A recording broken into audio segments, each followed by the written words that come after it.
Chapter 307. Millennium Summit. Yang Jian knew from Lu Xianyas' expression that he had heard of Journey to the West, but hadn't read it, plus his demeanor suggested he most likely came from overseas. He immediately took out a book from his pocket and handed it to Lu Xianyas. "This is my favorite book, the most extraordinary book ever. A gift for you, my elder." Upon hearing this, Lu Xianyas quickly reached out to accept it, even bowing gratefully, which made Yang Jian feel vigilant. What's going on? Did this fellow realize he was concealing his cultivation level? Seeing the change in Yang Jian's eyes, Lu Xianyas spoke. "Thanks. I'll go read this book now since I have nothing else to do." With that, he turned and left. Yang Jian watched him walk away, thought for a moment, and continued reading. It wasn't until the evening that Shen Tianyi finally left. Guwen looked at the book on the table, his face full of anticipation. The latest green hero travelogue. Shen Tianyi truly was a saint in his eyes. Despite the chaos in recent years, that youngster still managed to write a book. You should know the green hero travelogue is adapted from real experiences and focuses on romantic plots, implying that these years Shen Tianyi had incurred more romantic debts. Guwen took a deep breath and then picked up the green hero travelogue with both hands. The moon outside the window was full, and the valley was filled with the continuous sound of insects, making the atmosphere more enjoyable for reading. It wasn't just him reading in the valley, Lu Xianyas was also in his guest room reading. Lu Xianyas held Journey to the West in one hand, his brow furrowed, and his other hand was calculating something. 7 days later, Guwen rode the blood prison Great Saint Titianya Valley to pick medicinal herbs. Only Luo Hun, LV Xian, and 3 monkey demons were there. Yi Luyun, Ji Rualai, and Li Ling Tian hadn't returned. Above the clouds, Lu Xianyas looked down at Tianya Valley, his brow tightly knit. Listening to the exchange between Guwen and Luo Hun, he finally let down his guard. This youngster providing the supreme sect with grass and serving the dynasty as a laborer, with hardly a grand background, was exactly why he was so humble. Lu Xianyas turned and left, planning to visit the supreme sect. He had heard that investiture of the gods could be linked with Journey to the West, and he wanted to see what investiture of the gods was about. As Guwen continued reading, the corner of his mouth curled upward. Beside him, Luo Hun continued asking, "What have you considered?" "Let's not. I really don't want to leave the supreme sect. Thank the emperor and the crown prince for their kindness on my behalf, but I won't be going to the imperial city," Guwen replied. Luo Hun smiled and said, "The crown prince always talks about defeating Yang Jian. He's been cultivating hard these years. He even received pointers from a great cultivator from the ocean. You better prepare Yang Jian." Guwen nodded. "Sure, old Luo, you've aged." "Aged? Why would you say that? You've become more and more long-winded. You used to talk less when you borrowed the Green Hero Travelogue. You dare mention that, without a new volume of Green Hero Travelogue, the supreme secret records you asked me to find still haven't appeared. Read more of the Journey to the West and cultivate your mind." Guwen kept reading while bantering with Luo Hun. Days continued to pass. Autumn left, and winter arrived. Snow began to fly. One day, while reading in the 8 scenic caves, Guwen suddenly sensed something and immediately took out a green jade, the mortal jade of the Mortal World Peak, a symbol of a peak master and also a magic artifact. He sent his divine thought into it and soon learned that the Millennium Peak meeting was about to start. He thought for a moment, stood up, and disappeared from the spot. The mortal jade had a directional guide inside, but Guwen didn't need it. He had already found the location of Mortal World Peak. Mortal World Peak was very distant from the Supreme Sect, situated over an ocean covered in thick fog. There were no islands or continents, only towering peaks rising straight from the ocean floor into the clouds. Guwen appeared at the edge of Mortal World Peak and then proceeded forward through the clouds. It wasn't long before he saw the figures of cultivators, more and more of them all heading in the same direction. Guwen didn't speed up, flying at a leisurely pace, enjoying the scenery along the way. He was considering, now as a peak master, whether to plant medicinal herbs on his own peak. Arriving at Mortal World Peak, he couldn't rely entirely on picking his own herbs, as that would be too suspicious, After all, here, he was a heaven and earth flying immortal. Taoist friend, please wait. A voice came from behind, and Guin stopped and turned to look. He saw two cultivators approaching on swords, a man and a woman, both at the Nirvana realm. Guin performed a lifespan detection. The man was named Su Ruahai and the woman Su Shi. Their ultimate lifespans were not outstanding, but also not mediocre. The two approached Guin, and Su Ruahai took the initiative to raise his hand in greeting. I am Su Ruahai. This is my sister, Su Shi. May I ask for your honored name, Taoist friend? Guin returned the greeting. I am Meng Lang. May I know what brings the two of you here? Su Ruahai smiled. Taoist friend, are you also here to pay respects at Mortal World Peak? We are siblings too. Why don't we keep each other company? Although he couldn't see through Guin's cultivation level, Guin didn't appear dangerous to him, and he observed Guin flying leisurely, looking around as if it were his first visit. Su Shi, examining Guin, quickly averted her gaze when Guin looked at her, her earlobes turning slightly red. Interesting, embarrassed after living over 8,000 years? Guin thought to himself and then nodded. Su Ruahai became even more enthusiastic, and the three chatted as they flew. Guin asked them about their understanding of Mortal World Peak, reassuring Su Ruahai that it was indeed Guin's first visit. Su Shi didn't talk much, mostly Su Ruahai spoke, with her occasionally interjecting. Through them, Guin gained a clearer understanding of Mortal World Peak. At the same time, he thought about the siblings he had met towards the end of Xiao Shengshen's life, recalling their adventures, which made him feel somewhat regretful and endearing Su Ruahai and Su Shi to him.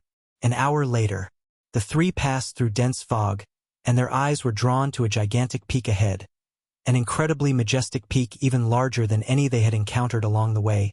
Its diameter at the base was at least 1,000 miles, shooting straight into the sky, its top invisible. The surface of this mountain was densely wooded, full of vitality, and cultivators from all directions were flying toward this mountain. Upon arriving here, the surroundings became noisy, with roars of demon pets and mounts in the distance. Su Ruahai looked up, feeling moved, truly worthy of Mortal World Peak, one of the oldest schools in the world. I've wanted to join Mortal World Peak since I was young. I wonder if it'll pass smoothly. Guin laughed. With your cultivation level, you should be fine. No need to worry. Su Ruahai laughed bitterly. Brother Meng, you don't understand the requirements of Mortal World Peak for aptitude. Ha ha ha. Taoist friend Meng, you finally arrived. A hearty laugh interrupted Su Ruahai. Guin knew without looking up that it was Zia who had come. He had intentionally leaked a hint of heaven and earth flying immortal aura earlier. Su Ruahai and Su Shi might not have noticed, but Zia, who had been waiting for him, picked it up quickly. Zia descended from the sky, grabbing Guin's hand, eager to move on. If you hadn't come, your position as Peak Master would have been taken. Zia huffed. Guin quickly said, I'd like to bring them along. Zia glanced at Su Ruahai and Su Shi, nodding slightly. Su Ruahai and Su Shi were stunned. Peak Master's position? Had they heard right? Chapter 308. Unable to contact Guin saw that Su Ruahai and his sibling were still in a daze. So he immediately rolled up his sleeves, took them into his palm, and followed Zia to fly upwards. That scene caused Zia to raise an eyebrow and laugh. Taoist friend Meng, you have impressive divine skills. In the eyes of Su Ruahai and his sibling, it was not that they had become smaller, but Guin and Su Ruahai had become gigantic, a visual impact so shocking that it left the siblings speechless and wide-eyed. Listening to Guin and Zia chatting and laughing, Su Shi came back to her senses and looked at Su Ruahai, asking carefully, Brother, just now the senior mentioned Meng Dao. Is he a Peak Master? She naturally knew what being a Peak Master meant. In Mortal World Peak, a Peak Master wielded immense power and symbolized the status of a strong individual, someone of legendary status. Turbulent waves rose in Su Ruahai's heart as he tried to maintain his composure, slightly nodding his head without making a sound. He carefully recalled the previous interactions and realized he hadn't offended the other party, who had even comforted him about successfully entering Mortal World Peak. A light shone in Su Ruhai's eyes, his heart beginning to race with excitement. His hands clenched into fists inside his sleeves. At the same time, Baizia began to explain the situation of the Millennium Summit. Although it was called the Millennium Summit, it was not actually fixed at an interval of 10,000 years. It had been 20,000 years since the last summit, and Baizia, having returned rarely, discussed holding it with the other peak masters. The opening of the Millennium Summit would not only recruit new disciples but also invite other friendly forces. Before the opening of the Millennium Summit, Baizia would take Gu-en to choose an unclaimed divine peak. Mortal World Peak had many peaks, divided by rank from low to high. Sea Peak, Immortal Peak, Divine Peak, and Main Peak, the latter being the highest level with only one. There were 25 divine peaks, and the hard standard for a master of a divine peak was the heaven and earth flying immortal realm. Gu-en was curious, how could there be a shortage of divine peak masters? Baizia replied that many heaven and earth flying immortals wanted to adventure beyond the outer heaven, so they would make room if they wanted to leave. After hearing this, Gu-en didn't react too strongly, making Baizia sigh in relief. It looked like he had successfully bluffed Gu-en. He had made outer heaven seem so dangerous because he wanted Gu-en to stay in the great heavenly spirit land. Besides, someone like Gu-en, who had no powerful backing and could cultivate to the heaven and earth flying immortal realm in solitude, was undoubtedly an unimaginable talent. Even without going to outer heaven, he could still advance. The two kept flying upwards until the azure sky vanished, replaced by the dazzling starry sky. Su Ruahai and Su Shi, standing in the palm of Gu-en's hand, looked up, immersed in the vastness of the universe. Gu-en followed Baizia into a grand hall, placing Su Ruahai and Su Shi on the ground, asking them to follow behind him. The grand hall was spacious, with giant, majestic statues lined up on both sides, and the ceiling was engraved with various grand scenes. Su Ruahai and Su Shi proceeded cautiously, not daring to make a sound. Staying close behind Gu and moving forward, Gu-en saw 25 bluish-purple crystal columns, with the power of rules surging within, containing countless restrictions. It seemed that Mortal World Peak might be hiding a divine immortal of wondrous dharma. Even a carefree primordial immortal would find it difficult to construct such crystal columns. Baizia stopped walking and pointed to two adjacent crystal columns. These two divine peaks are open for choice, known as Chengtian Peak and Dingtian Peak. He began to introduce Chengtian Peak and Dingtian Peak. Chengtian Peak had over 1 million disciples, and its height was moderate since it had a long history, so the disciples' cultivation levels were generally strong. The height of Dingtian Peak was second among the divine peaks. Because it had experienced internal strife, there was a gap in the disciples' cultivation, with most of them below the level of loose immortals, and resources were also scarce, with many areas left idle. Currently, the number of disciples on Dingtian Peak was just over 200,000. Gu-en immediately spoke up. Then Dingtian Peak it shall be. I will see to its improvement and contribute to Mortal World Peak. Upon hearing this, Baizia looked at Gu-en with newfound respect. Afterward, Baizia asked Gu-en to bring out the mortal jade and place it on the crystal column. Having done all this, they proceeded to other palaces for a tedious process to unlock Gu-en's rights on Dingtian Peak. Su Ruahai and Su Shi also registered in the process, becoming disciples of Dingtian Peak. An hour later, Baizia took Gu-en and the siblings to Dingtian Peak, then left. He didn't support Gu-en's position. Jokingly, did a heaven and earth flying immortal even need someone to stand up for them? Who would dare to stir up trouble? That would be courting death. In Mortal World Peak, disciples were not allowed to defile the Peak Master. Su Ruahai and Su Shi looked with excitement at the majestic Dingtian Peak. Gu-en looked at them and asked with a smile, "From now on, how should you address me?" Su Ruahai quickly bowed and offered his respects. "This disciple, Su Ruahai, greets Master." Su Shi recovered her senses and followed suit, greeting him as Master. Gu-en smiled, then revealed the aura of the heaven and earth flying immortal, enveloping Dingtian Peak. Only at this moment did Su Ruahai and his sibling truly feel the strength of Gu-en. The three flew to the summit. Shortly after, 9 wandering immortals came to greet them.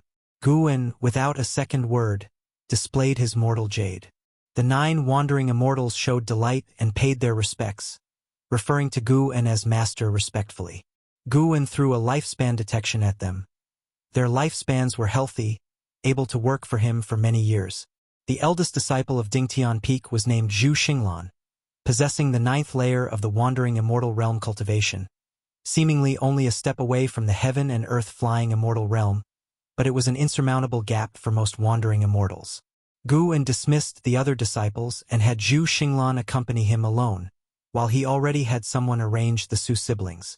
Zhu Xinglan was refined in appearance, looking to be in his 40s, dressed in a green robe with a black and white beard, his demeanor calm and imposing as he stroked his beard.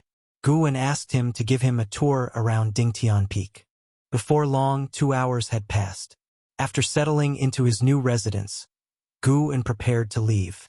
Before departing, he gave Zhu Xinglan a large amount of crystal stones to buy medicinal herbs to cultivate on Dingtian Peak, making Zhu Xinglan extremely excited, feeling the arrival of a magnificent peak master.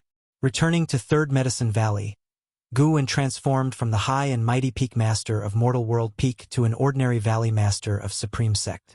In the evening, Guwen found stealing the 5 elements and 9-fingered Divine Lord, who were still playing chess, truly a waste of time. Guwen curiously asked, "Where did Shinshinzi go?" 9-fingered Divine Lord casually responded, "I heard he went to the Millennium Summit of Mortal World Peak. He just left not long ago." Mortal World Peak? MHM, an ancient Qi fortune sect. Don't bother poking your nose into it. You want to encounter it in this lifetime. It's a sect much more powerful than the Great Cold Demon sect. 9-fingered Divine Lord casually replied, prompting Guwen to stare at him. Then he turned and walked away. Stealing the 5 elements then said with a smile, "That's not necessarily true. If he could invent this game, I think he might encounter great opportunities in the future. Who knows? You're so powerful, yet I haven't seen you help him."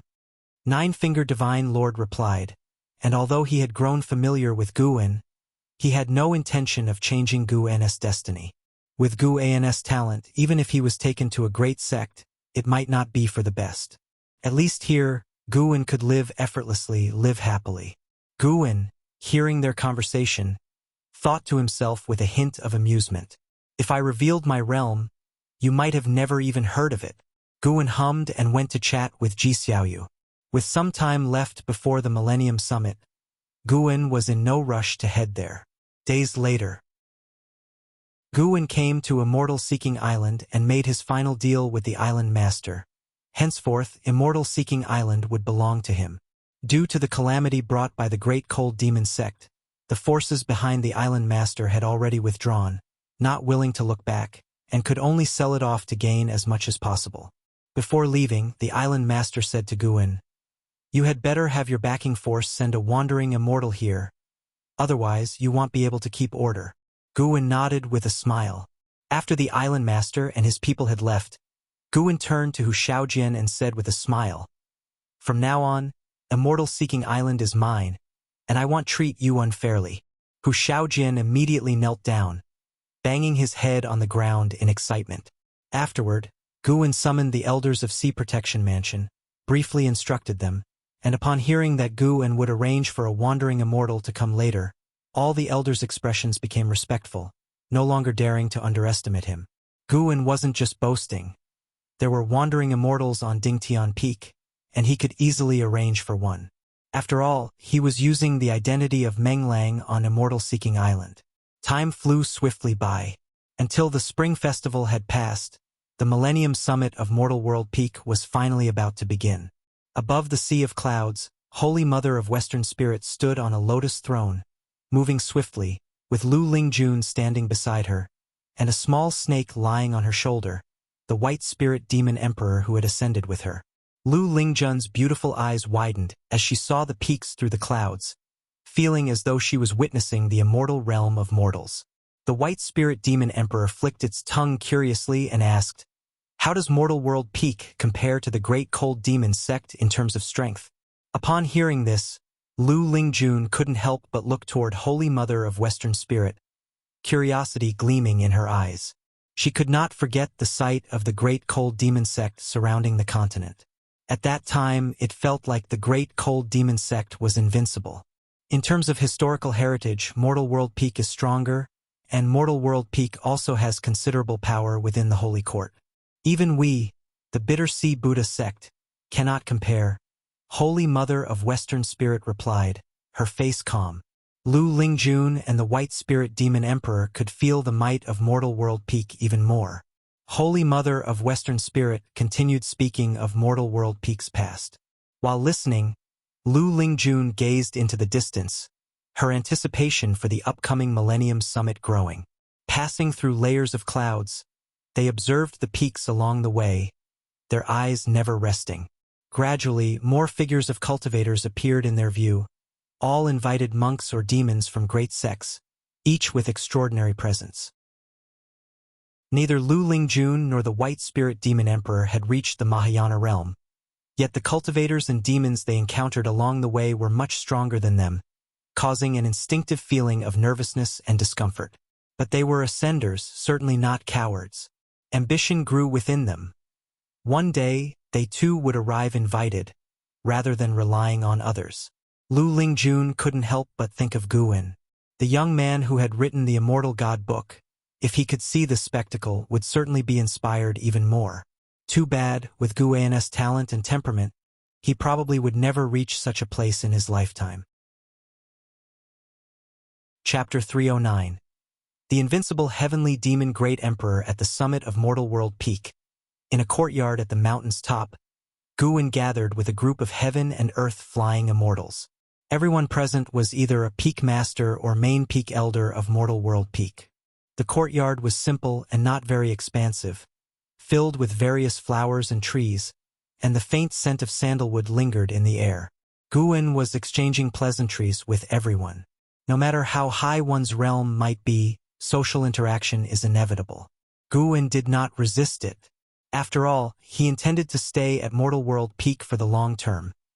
This place was destined to become an important source of lifespan for him. Overall, the atmosphere was harmonious, with no apparent scheming or rivalry in sight.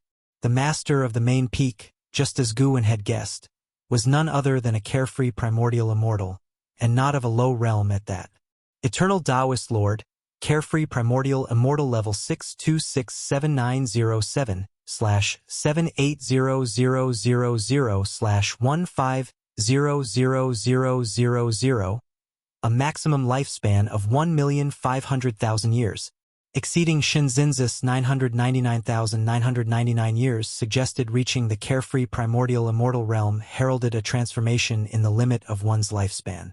With just level 6 of carefree immortal achieving 780,000 years of lifespan, the divine immortal of wondrous Dharma must certainly surpass 1,000,000 years, and the higher Tao void mysterious immortals would have lifespans of several million years or even more. Guwen was unable to even estimate how long the divine thought true immortals had lived. They were ancient beings to him. Compared with them, Guwen was like an infant. After rotating through interactions with each person, Guwen became a listener. The Millennial Peak meeting would host a banquet to exchange insights with the higher echelons of various sects and also conduct peak combat competitions. The first aim was to promote healthy internal competition, and the second was to demonstrate Mortal World Peak's strength to the world. As for recruiting disciples, that was just a side matter. With Mortal World Peak's current foundations, they hardly cared about the number of new disciples. After a while, the high-level meeting of Mortal World Peak adjourned, and Guwen flew off alone toward Dingtian Peak. He spread his divine thought and already caught sight of Lu Lingjun and Shinxinzi. Shinxinzi was not a concern, for with his 9th layer wandering immortal realm cultivation, he was treated well wherever he went. However, Lu Lingjun, who was only at the Mystic Heart realm, couldn't enjoy the same treatment. Without the Holy Mother of Western Spirit accompanying her, Lu Lingjun had to stay inside her temporary residence. She was living atop a mountain peak with a broad view. Many cultivators and demons who passed by cast surprised glances at her, which made the color of her cheeks unpleasant. Guwen glanced at the situation briefly before taking his gaze back. not taking much interest in it. Upon returning to Dingtian Peak, Guan wandered around leisurely as no disciples recognized him along the way. There were many winding mountain paths on Dingtian Peak. Along the way, he saw courtyards of disciples, some growing flowers and plants, some with empty yards, and others raising demon beasts and insects, providing an entertaining stroll for him. Dingtian Peak had several mountain cities, akin to the fortresses of the Supreme Sect, where nearly anything one wished for could be purchased, except that these cities weren't as crowded as those of the Supreme Sect. As Guan passed by a mountain city, a voice reached him, its tone filled with surprise. "Master!" Guan turned his head to see Su Shi approaching briskly. Upon seeing Guan, her ears reddened and she shyly lowered her head, reminding Guan of an Exine. But an Exine was not shy, she was gentle. Guan smiled and asked, "Where's your brother? Why are you here alone?" Su Shi, still keeping her head down and holding her sleeves, softly answered, "He went to Debating Peak. He wants to see if he can meet any acquaintances or clansmen." Debating Peak was specially prepared for receiving Mortal World Peak's guests, and the current Millennial Peak meeting had brought the quiet Debating Peak to life. Guan, seeing her in this state, smiled broader. He then took out a secret book and handed it to Su Shi, saying, "Meeting is destiny. Consider this spell book a welcome gift. You may pass it on to Su Ruohai as well." Su Shi looked up, instinctively stepping back and waved her hand, saying, "If not for Master, we might not have been able to join Mortal World Peak. How can we accept another spell book? We will train diligently and earn spell books with our efforts." Guan gave her a stern look and said, "Then what kind of master am I? Take it." Su Shi had no choice but to accept. Seeing her at a loss, Guan then chuckled and said, "If you feel bad, how about doing me a favor? Have you been busy lately?" Su Shi quickly shook her head, replying, "Not busy. Not busy at all. Go to Debating Peak, to the dwelling of the Bitter Sea Buddha sect. Look for a person named Lu Lingjun. Keep her company wherever she wants to go these days. If she asks, just say it's arranged by your master. Do not reveal my name. If she has any requests that you can fulfill, help her out. Your master won't let you suffer for it," Guan instructed, then raised his hand to project the image of Lu Lingjun into Suzai's mind. Su Shi hesitated for a moment before accepting the task. With a wave from Guan, she bowed respectfully and took her leave. Watching Su Shi leave, Guan smiled to himself. Arranging this was partly to help Lu Lingjun broaden her horizons, and also to train Su Shi a bit. This had been a spur-of-the-moment decision for him. Guan continued his descent down the mountain, enjoying the scenery along the way. In the courtyard, Lu Lingjun sat in front of a stone table, idly flipping through a book. Beside her, the white spirit demon emperor lay sprawled across the table. A figure descended from the sky, and Lu Lingjun instinctively looked up, then rose to her feet. "Lu Lingjun?" Su Shi asked. Lu Lingjun subconsciously nodded, feeling somewhat uneasy. Su Shi was wearing the Taoist robe of Mortal World Peak, her face beautiful, her posture dignified, and exuding an aura of immortality. In her presence, Lu Lingjun couldn't help but feel intimidated. The difference between them was like that between immortals and mortals. Although Su Shi was shy in front of Guan, she was at ease facing Lu Lingjun.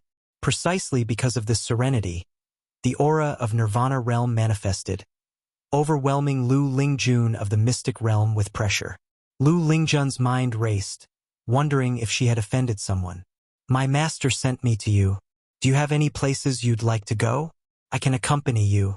If you have any needs, you can ask me, until the end of the Millennial Peak meeting," Su Shi continued. She was puzzled inwardly about why her master would take care of such a minor cultivator.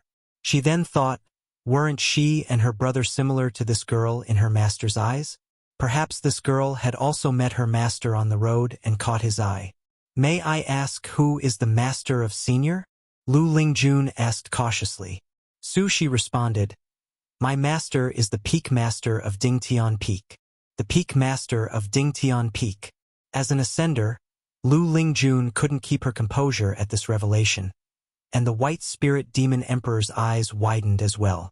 Having been told by the Holy Mother of Western Spirit that the peak masters of Mortal World Peak were extraordinary beings, especially those of divine peaks, of which Dingtian Peak was one, Lu Lingjun couldn't fathom how such an exalted being would know of her. For a moment, Lu Lingjun felt nervous and unsettled. At dusk, Guwen returned to Third Medicine Valley. Ji Xiaoyu came to greet him, curiously asking, "Where have you been these past 2 days?" Guwen replied, "A Taoist friend of mine is hosting a banquet, and I have to attend as a guest." Ji Xiaoyu nodded, then said, "I had another dream while cultivating today. Shall we talk about it? I don't want to get involved with your great karma." Guwen thought helplessly, but he immediately said aloud, "Of course, no problem." They both ascended to the upper floor. After Ji Xiaoyu set up restrictions, only then did she sit down at the desk, frowning slightly as she said, "I dreamed that I was in a dimly lit space surrounded by stars, some of them immensely vast. I was surrounded by many demons and fighting outer heaven."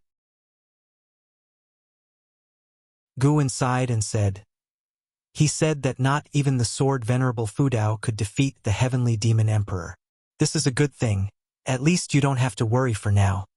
Looking at him, Ji Xiaoyu's gaze was serene as she said, "I had hoped to lead a peaceful life and pass away peacefully, but after what he said, I suddenly don't want to die.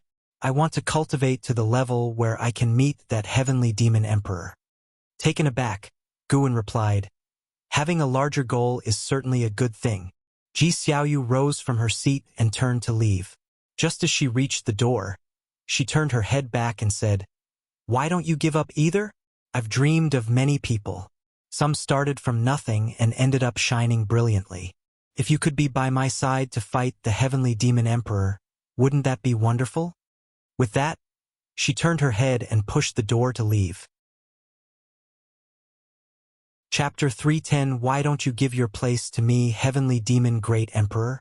Guwen looked at the moon outside the window, his lips curving into a smile. If Ji Xiaoyu really could achieve it, according to stealing the 5 elements, she would need to cultivate for 30,000 years. 30,000 years. I wouldn't even know how terrifying I would become by then. The mere heavenly demon great emperor, easily squashed. By then, I'll pretend to be weaker than Ji Xiaoyu, let her fight strenuously, and step in when she almost can't hold on. The thought is quite exhilarating. Guwen even laughed at the thought, choosing not to get up and close the door but instead pulling out a book to read. The Millennium Peak Conference had begun with cultivators of various ranks competing near the debating peak, making it a lively place.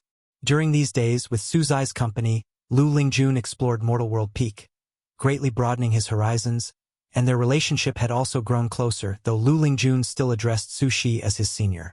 The competitions between peaks continued for half a month, with Gu N's Dingtian Peak ranking 3rd from last among the divine peaks, which he didn't feel too strongly about since the disciples of Dingtian Peak were used to it.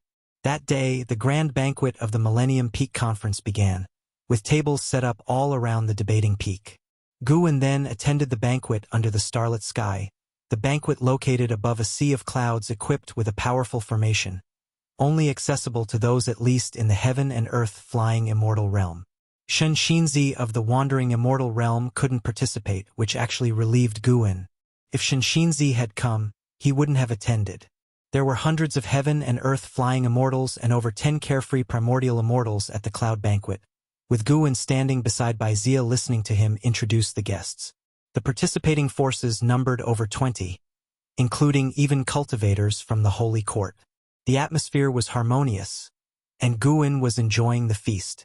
The exquisite delicacies here were truly exceptional, with just one bite enough to save mortals decades of hard cultivation.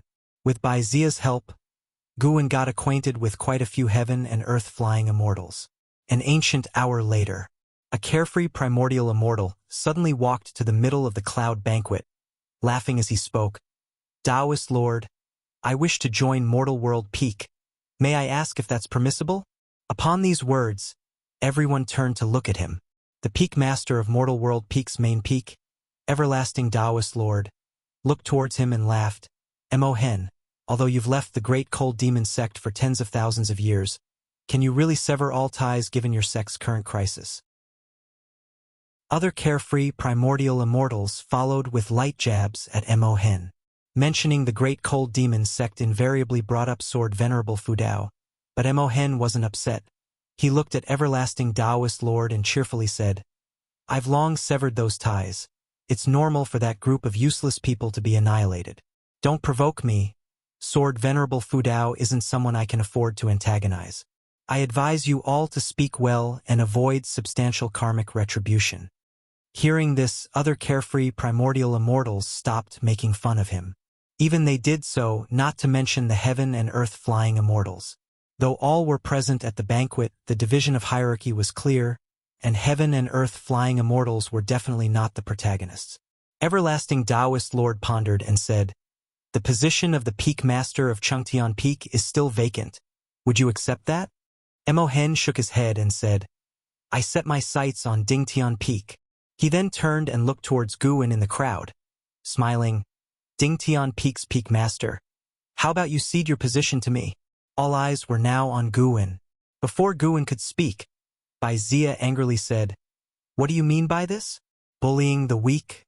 Guwen looked at Bai Zia, not expecting him to be so aggressive. He's got quite the backing. Mo Hen wasn't upset and chuckled. There was internal strife on Dingtian Peak back then, and a good friend of mine died there. I'm just being nostalgic.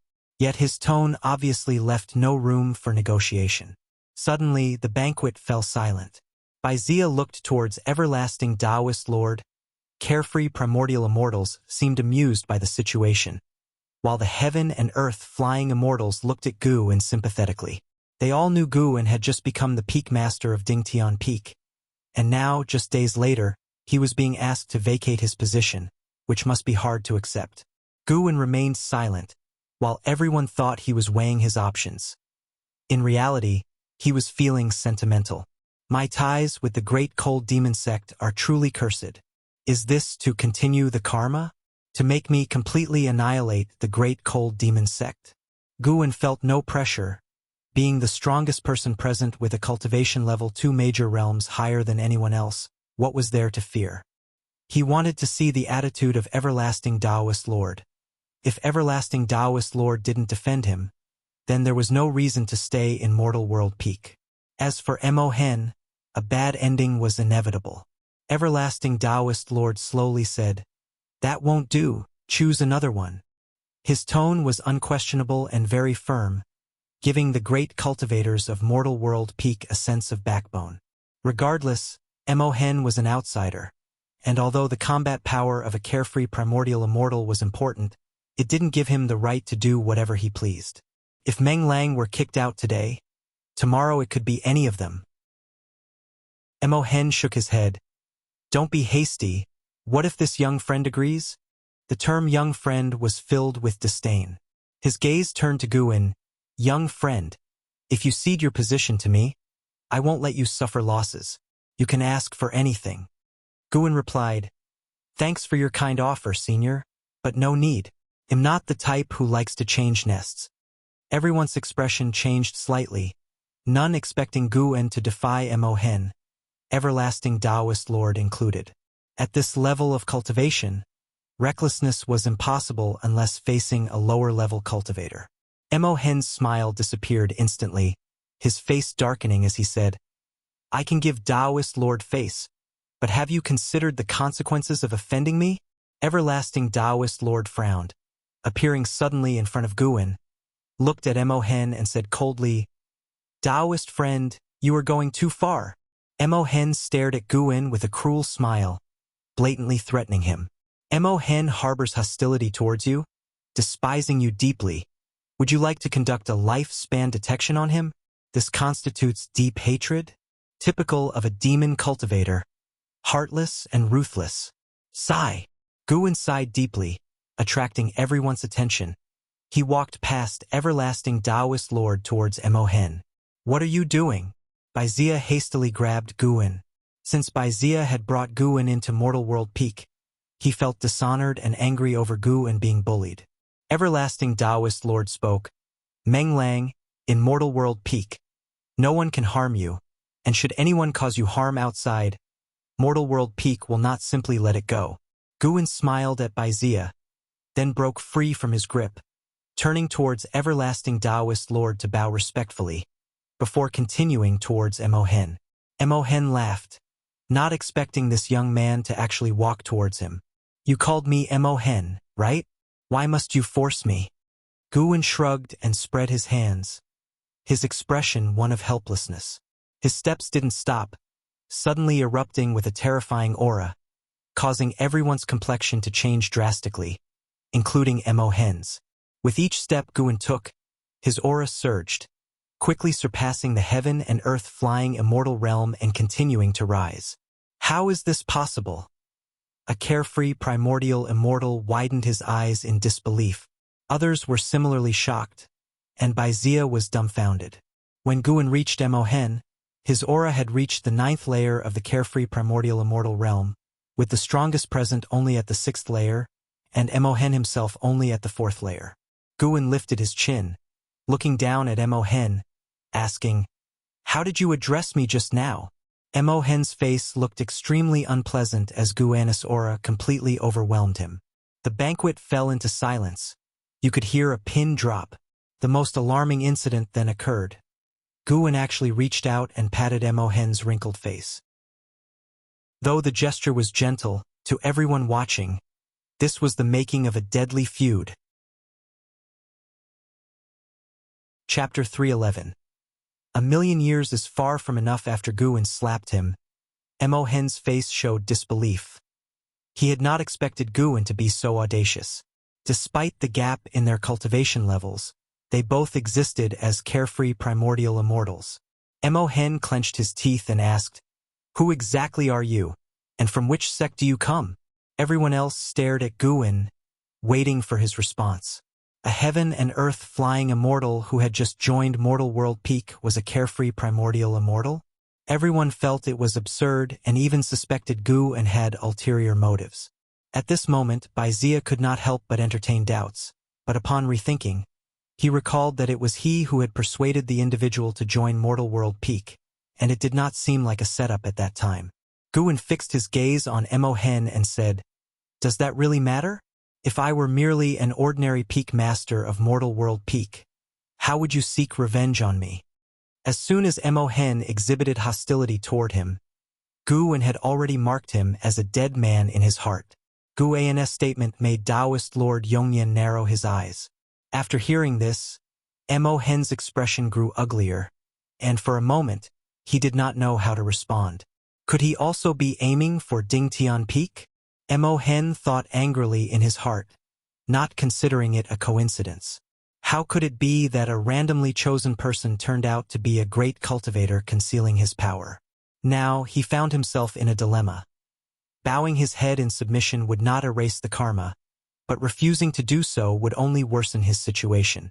Suddenly, Emohen revealed a smile and said with a clasped fist, "If that's the case, I am even more convinced to join Mortal World Peak. As for Dingtian Peak, I no longer want it.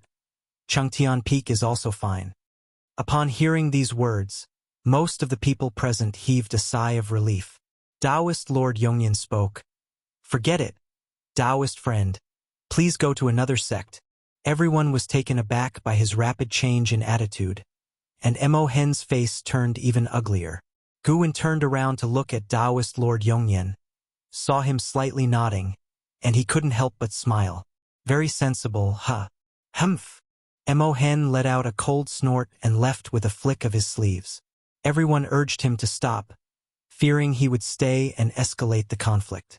Guin raised his right hand, causing everyone to look at him, not understanding what he intended to do. 3 breaths later, Guin suddenly clenched his hand, then quickly put whatever it was into his sleeve, the movement so swift that no one saw what he had in his hand. "You have successfully seized 8,709 years of lifespan from Emohen, Carefree Primordial Immortal Realm, 4th layer." Looking at the prompt before him, Guin remained indifferent, feeling no sense of accomplishment. The surrounding carefree primordial immortals suddenly changed their demeanor. They looked at Guin with fear, realizing that Emohen's aura had suddenly vanished. The heaven and earth flying immortals were curious about what Guwen had just grabbed. Guwen moved next to Baizia, and Taoist Lord Yongyan looked deeply at Guwen and then signaled for the cloud banquet to continue. Baizia looked at Guwen, wanting to say something but hesitated. Guwen smiled and said, "By Taoist friend, shall things remain as they were before?" Baizia subconsciously nodded, his demeanor becoming reserved. How could things be the same? Damn, that was frightening. Baizia felt somewhat apprehensive in his heart, wondering if he would have been killed had he acted arrogantly in the beginning. He couldn't voice this question, but the answer was quite clear. At the subsequent banquet, Guwen became the focus, with everyone enthusiastically interacting with him, a stark contrast to the earlier scene. Even the carefree primordial immortals addressing him as a senior. At Debating Peak, a yard filled with tables where Lu Lingjun, the Holy Mother of the Western Spirit, and Sushi sat together, Shen Xinzi was at another table, engaging in a discussion on the principles of Buddhism. The Holy Mother of the Western Spirit looked at Sushi, curiously asking, "Ms. Su, I wonder if we might have the honor of visiting your master? I would like to thank him in person for taking care of Spirit Lord Lu." Lu Lingjun also looked toward Sushi.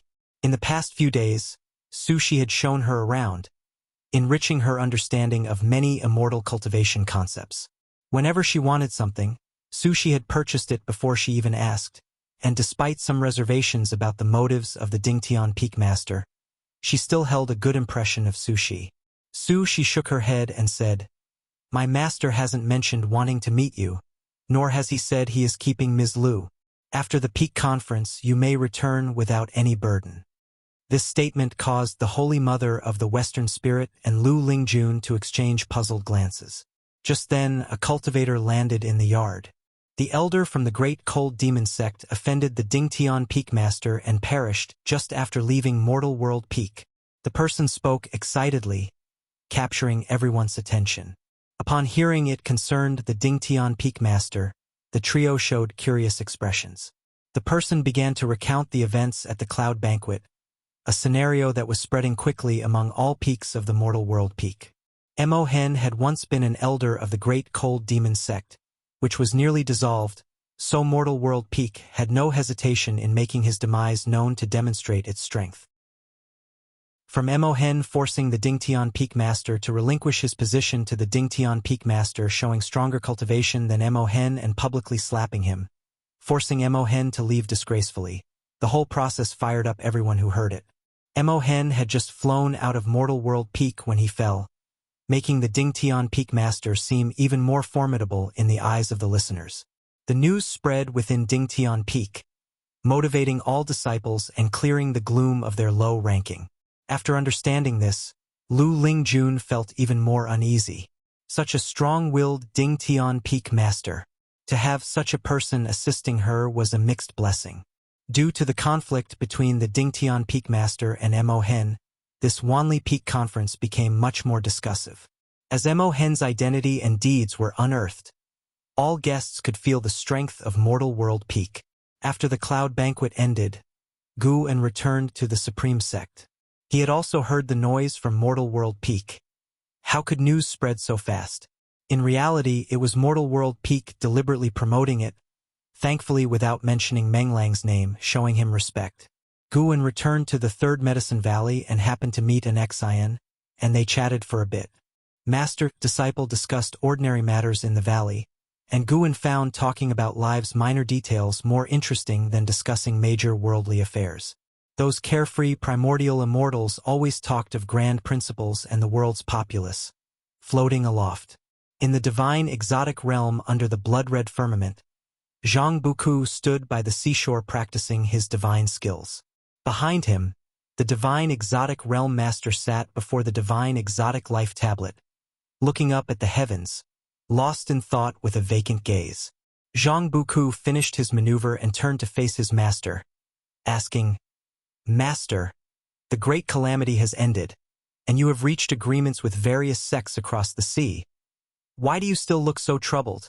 Thinking about how sword_exempt_title_converted the Great Cold Demon Sect stirred his blood. Since he began walking the path of immortal cultivation, He had often heard of the deeds of Sword Venerable Fudao. He never imagined that wherever he went, Sword Venerable Fudao would still be revered by all as a supreme great power. Divine Exotic Realm Master slowly retracted his gaze and said, "Just like Master, the great cold demon sect is but a pawn. This matter cannot end so quickly. The commotion is too large, and the Holy Court will surely investigate. When the storm settles, more trouble will come." Zhang Buku disagreed and said, "If there were an existence behind the great cold demon sect capable of contending with Sword Venerable Fudao, wouldn't they have acted long ago? Perhaps they are investigating Sword Venerable Fudao's identity and cultivation level. Master, don't worry. Wouldn't it be better for you to focus on cultivating and strive to break free from destiny on your own?" Zhang Buku advised. Since his father's death, he had faced continuous tribulations and developed a firm heart. He knew worrying about the future was futile, and seizing the moment to cultivate diligently was key. The Divine Exotic Realm Master shook his head, smiling. "Master is not like you. I cannot strengthen through cultivation. The more divine, exotic, resentful ghosts there are, the stronger Master becomes." Zhang Buku frowned upon hearing this and asked, "Now that the world is at peace, won't you be unable to expand the number of divine, exotic, resentful ghosts?" The Divine Exotic Realm Master nodded, then looked up again and said, "It just means I can't grow stronger in this realm. My disciple, would you like to venture to other great heaven and earths?" "Where?" "A very dark realm." The words of the Divine Exotic Realm Master puzzled Zhang Buku. What did very dark mean? Was there a place darker than the Divine Exotic Realm? Time flew by, and 7 years passed in the blink of an eye. On this day, Lu Lingjun returned. She saw Guwen playing Go with someone and couldn't help but shake her head and laugh. Was Go really that engaging? Her gaze fell on Shinshinzi. Why had this prominent figure from the Bitter Sea Buddha sect stayed here all this time? She couldn't figure out what charm the Third Medicine Valley held to attract such a great cultivator. She communicated with Gu and telepathically. Upon hearing her, he immediately asked Yang Jian, who was standing beside him, to help with the game. Seeing Yang Jian prepare to play, Lu Xianyi from the Holy Court approached. Over the years, he always tried to flatter Yang Jian, a demeanor that led Guwen to speculate, but Guwen had kept his thoughts to himself, pretending not to know. Guwen squeezed through the crowd to greet Lu Lingjun. "Let's talk in your room." Lu Lingjun nodded. Guwen had no objections, and the two made small talk as they walked toward the building. Once inside, Lu Lingjun casually sat down, scanning the surroundings. When her eyes landed on certain books on the shelf, she couldn't help but grimace. Some things never change. Guwen brewed tea for her as she began recounting her experiences over the years. "I attended the Wanli Peak meeting at Mortal World Peak. It was an eye-opener. Are you aware of Mortal World Peak?" Lu Lingjun asked. Guwen nodded and replied, "I've heard of it. Shinshinzi was there too, but I don't understand much about it. Those great cultivators said I'm not qualified to know." Lu Lingjun smiled and said, "Indeed, you're not qualified, but I was fortunate to attend, and I can tell you about it. Want to hear?" Guwen, carrying the hot tea, placed the cup in front of her and said, "Of course I want to hear. Go on. Let's see if you will try to impress me." Lu Lingjun began from where she first learned about the Wanli Peak meeting, and Guwen sat down to listen attentively. She didn't hide the Dingtian Peak Master's protectiveness toward her. Even her language seemed to steer, seemingly eager to see Guwen's reaction. Guwen kept a normal expression, silently criticizing in his mind. Are all women like this? Previously, Jiang Qiong also used Sword Venerable Fudao to pressure him. After some time, Lu Lingjun remarked reflectively, "The strength of the Dingtian Peak Master is unimaginable. The elder from the Great Cold Demon Sect was killed just like that. I wonder when I could reach such a realm." Guwen joked, "Practice cultivation for 180,000 years. Lu Lingjun glared at him and retorted, "Easy for you to say? 1,000,000 years might not be enough. You have no idea about the vastness of the immortal path realm." Chapter 312. The shock of Hu Shaojian appreciation flickered in Gu An's eyes. He hadn't expected Lu Lingjun to have such a keen self-awareness. Lu Lingjun, seeing Gu An's expression, felt rather helpless. Was this guy always so calm? She glared at Guan and said unenthusiastically, "Don't you long for it after hearing all that?" Guan replied, "Of course I yearn for it, but over the years I've heard too many tales of immortals. At best, I take them as entertainment. Could a great man like myself even dream of such things?" Lu Lingjun felt his words were somewhat odd, but she was too lazy to argue and continued to talk about her observations from Mortal World Peak. Although Guan had been there at the time, hearing it from Lu Lingjun's perspective offered a different view of the scene. The two chatted for over an ancient hour, and Lu Lingjun expressed her desire to stay temporarily in the Third Medicine Valley, to which Guan agreed. Guan stretched in a languid manner as he looked out the window.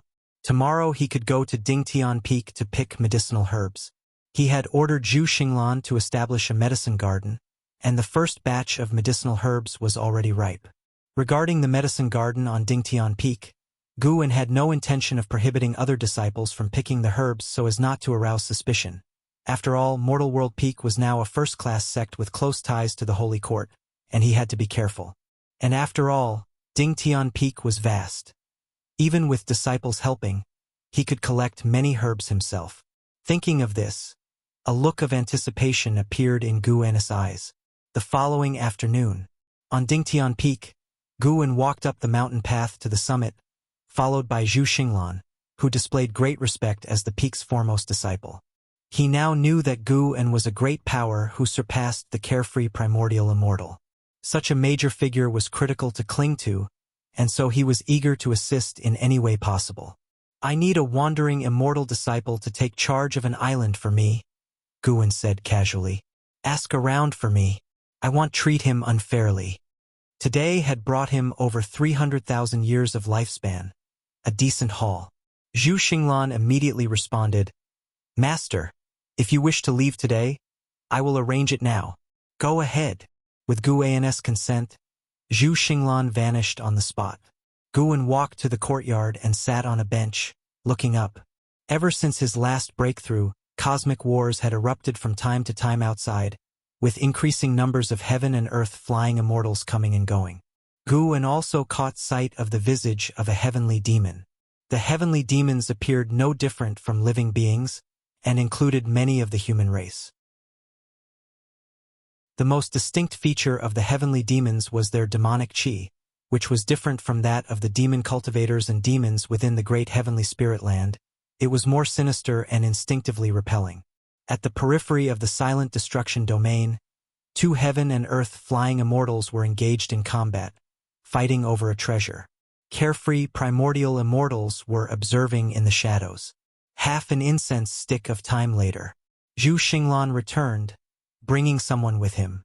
Sun Hanfeng, Wandering Immortal Realm, 4th Layer 89034/14000/280000 Gu and sized up Sun Hanfeng, who wore a black robe with a slightly sinister face, unkempt hair, and an aura that gave off an impression of great scheming. Feeling Guan's gaze, Sun Hanfeng lowered his head, not daring to make eye contact. He was nervous because he'd heard how powerful and domineering this new master was, but he didn't want to miss such an opportunity. Disciple Sun Hanfeng greets master, Sun Hanfeng said respectfully with a bow. Zhu Xinglan followed with an introduction of his background. Sun Hanfeng had been born on Mortal World Peak and had a very good relationship with Zhu Xinglan. "Let's be off then." Guan stood up and, with a sweep of his sleeve, whisked Sun Hanfeng away. Zhu Xinglan was momentarily stunned, admiring how impressive the master's divine skills were. Many privately discussed just how powerful the master of Dingtian Peak really was. Zhu Xinglan received an important piece of information. Sect leader Yongnian Daojun believed that the master of Dingtian Peak possessed a higher cultivation level than he did. Such an assessment left him with boundless imagination. Elsewhere, Guan arrived at Immortal Seeking Island with Sun Hanfeng in tow. As they alighted, Sun Hanfeng stumbled, nearly falling, but Guan caught his arm in time. "Are you all right?" Guan asked. Sun Hanfeng, his face flushed with embarrassment, quickly replied, "I'm fine, master. Sorry for the laugh." Guwen nodded and began walking towards the buildings ahead, with Sun Hanfeng hastily following. Guwen started to brief him on Immortal Seeking Island. After understanding the strength of the island, Sun Hanfeng breathed a sigh of relief. A place where a wandering immortal alone could be a deterrent? What pressure could there possibly be? You and the island both share the Sun surname. That's quite a coincidence, Guwen joked, with Sun Hanfeng offering only an embarrassed smile and not the least bit of dissatisfaction. Soon, Hu Shaojian and several elders of the Sea Protection Mansion were introduced, and Guwen had Sun Hanfeng introduce himself. From Mortal World Peak, I am Sun Hanfeng. I look forward to working with all of you and hope for your fullest support, Sun Hanfeng said, and then exhibited the aura of a wandering immortal, which caused everyone in the hall to breathe rapidly. Having spent years doubting whether Guwen's claims were true, they were all shocked to finally witness a wandering immortal. Hu Shaojian was especially excited, looking at Guwen with eyes full of admiration. That's settled then.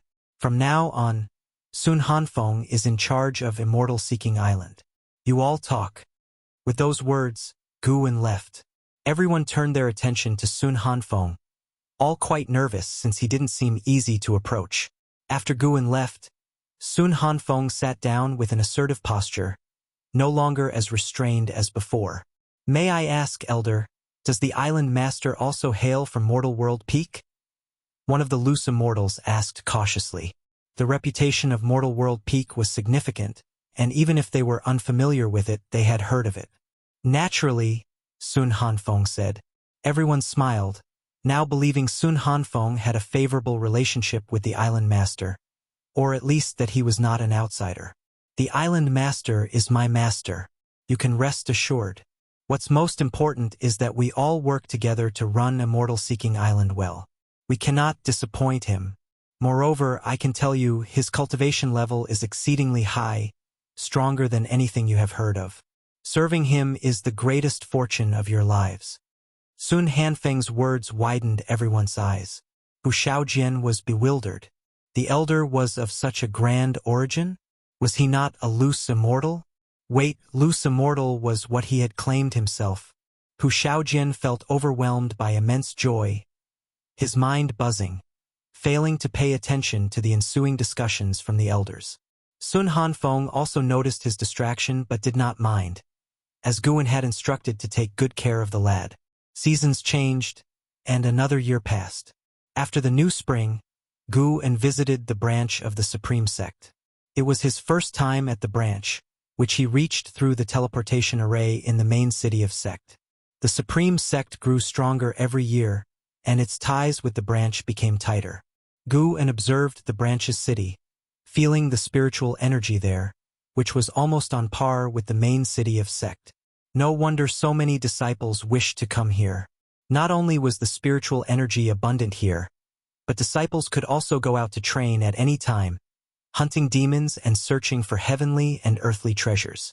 The Taizong dynasty had yet to claim the whole continent, and the same was true for the immortal cultivation sects, as they had not yet traversed every mountain and river on the continent. Guwen didn't rush to find Yilan and began to wander around. As he wandered, he came across an acquaintance, a friend he had made in the outer gate city, with whom he exchanged pleasantries for quite some time. Moving on to the next street, he encountered a disciple from the Third Medicine Valley who had achieved foundation establishment. This was the sediment of a 227-year life. Guwen enjoyed chatting with old friends, feeling no distance had grown between them. In the next ancient hour, he encountered two more old acquaintances, indicating that the branch had become the preferred destination for many average disciples, all in search of opportunities in the demon land. Guwen was briefly contemplative but did not interfere with others' lives, unless he cared deeply for them, like his junior sister Yilan. By the time Guwen arrived at Yilan's residence, she appeared out of nowhere with a joyful cry, "Big brother, what brings you here?" As she spoke, she rushed over to hug Guwen in public. "You must behave yourself." Guwen quickly raised his hand and protested. Yilan reluctantly stopped, then pulled him toward the residence, all the while giving him a rundown of the current state of the branch. Inside the residence were numerous female disciples looking after the estate, and as they saw Yilan with Guwen, curious eyes followed. After they walked away, Guwen could hear the maids start to gossip about them. Eventually, Yilan led Guwen into her room, then closed the door. As the two sat down to chat, Yilan finished sharing her experiences and began to inquire about how Guwen had spent his years. Guwen recounted his life, and although it was mundane, Yilan's face remained lit with a smile. Who would have thought they thought back then that 200 years later they would be able to sit together once more.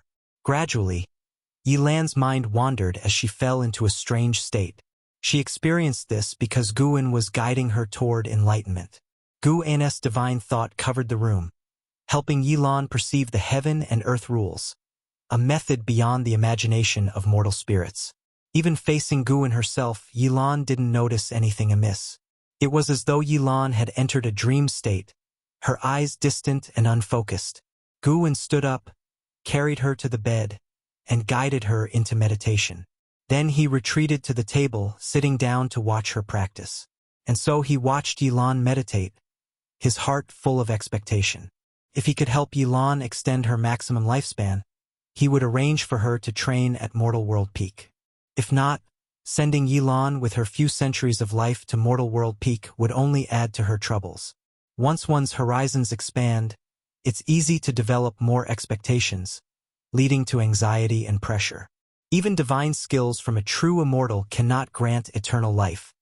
There seems to be a force in the shadows resisting life's expansion. What that could be, Guwen was also curious to know. Time flew swiftly by. Guwen suddenly felt a bit bored and whimsically considered another option. Why not open another round of reincarnation evolution? This time, he would not select the dark great heaven and earth. He was curious to see how long he could survive.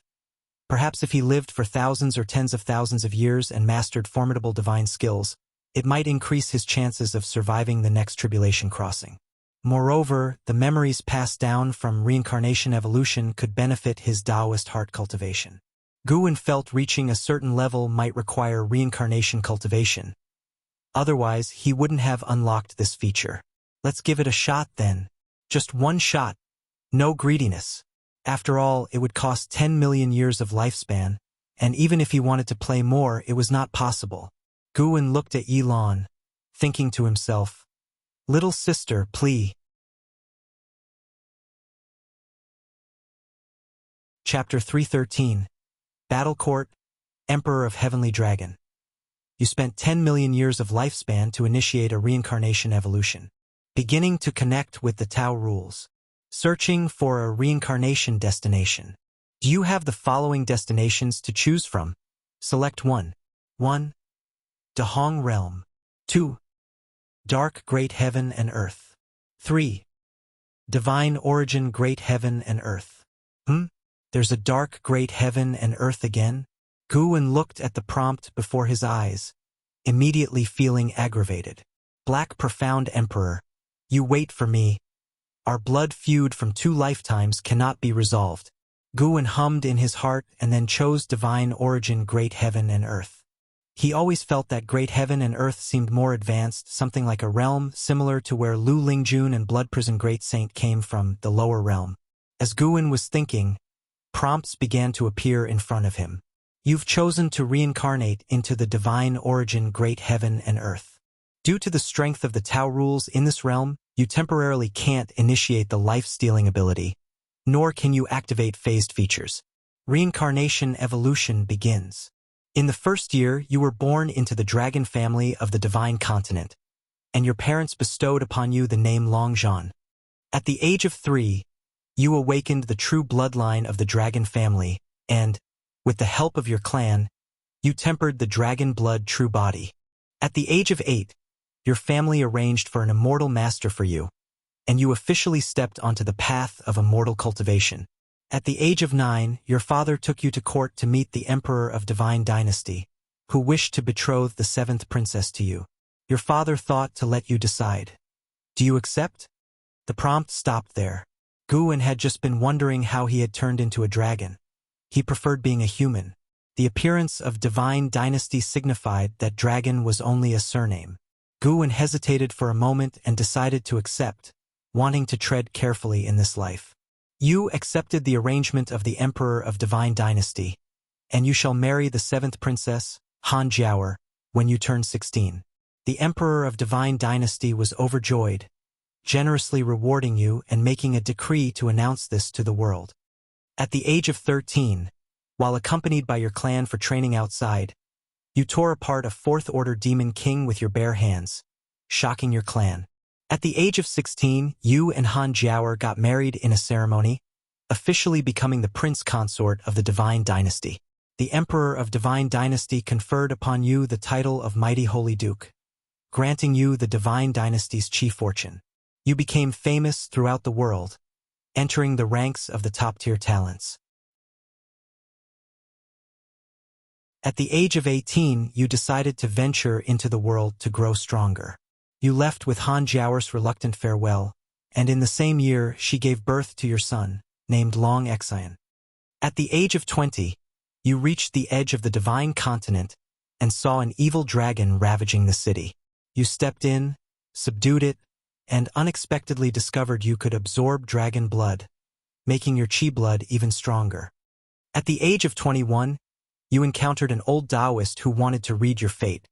Do you accept? It stopped again, suggesting the old Taoist was no ordinary person. Guwen hesitated for a moment and chose to accept. You agreed to let the old Taoist read your fate. He pinched your muscles and bones and began to calculate. He was soon shocked, proclaiming you possess an innate divine emperor fate, destined to dominate all creatures of heaven and earth, becoming the lord of great heaven and earth. Immediately afterward, the old Taoist exploded into a burst of blood, covering you.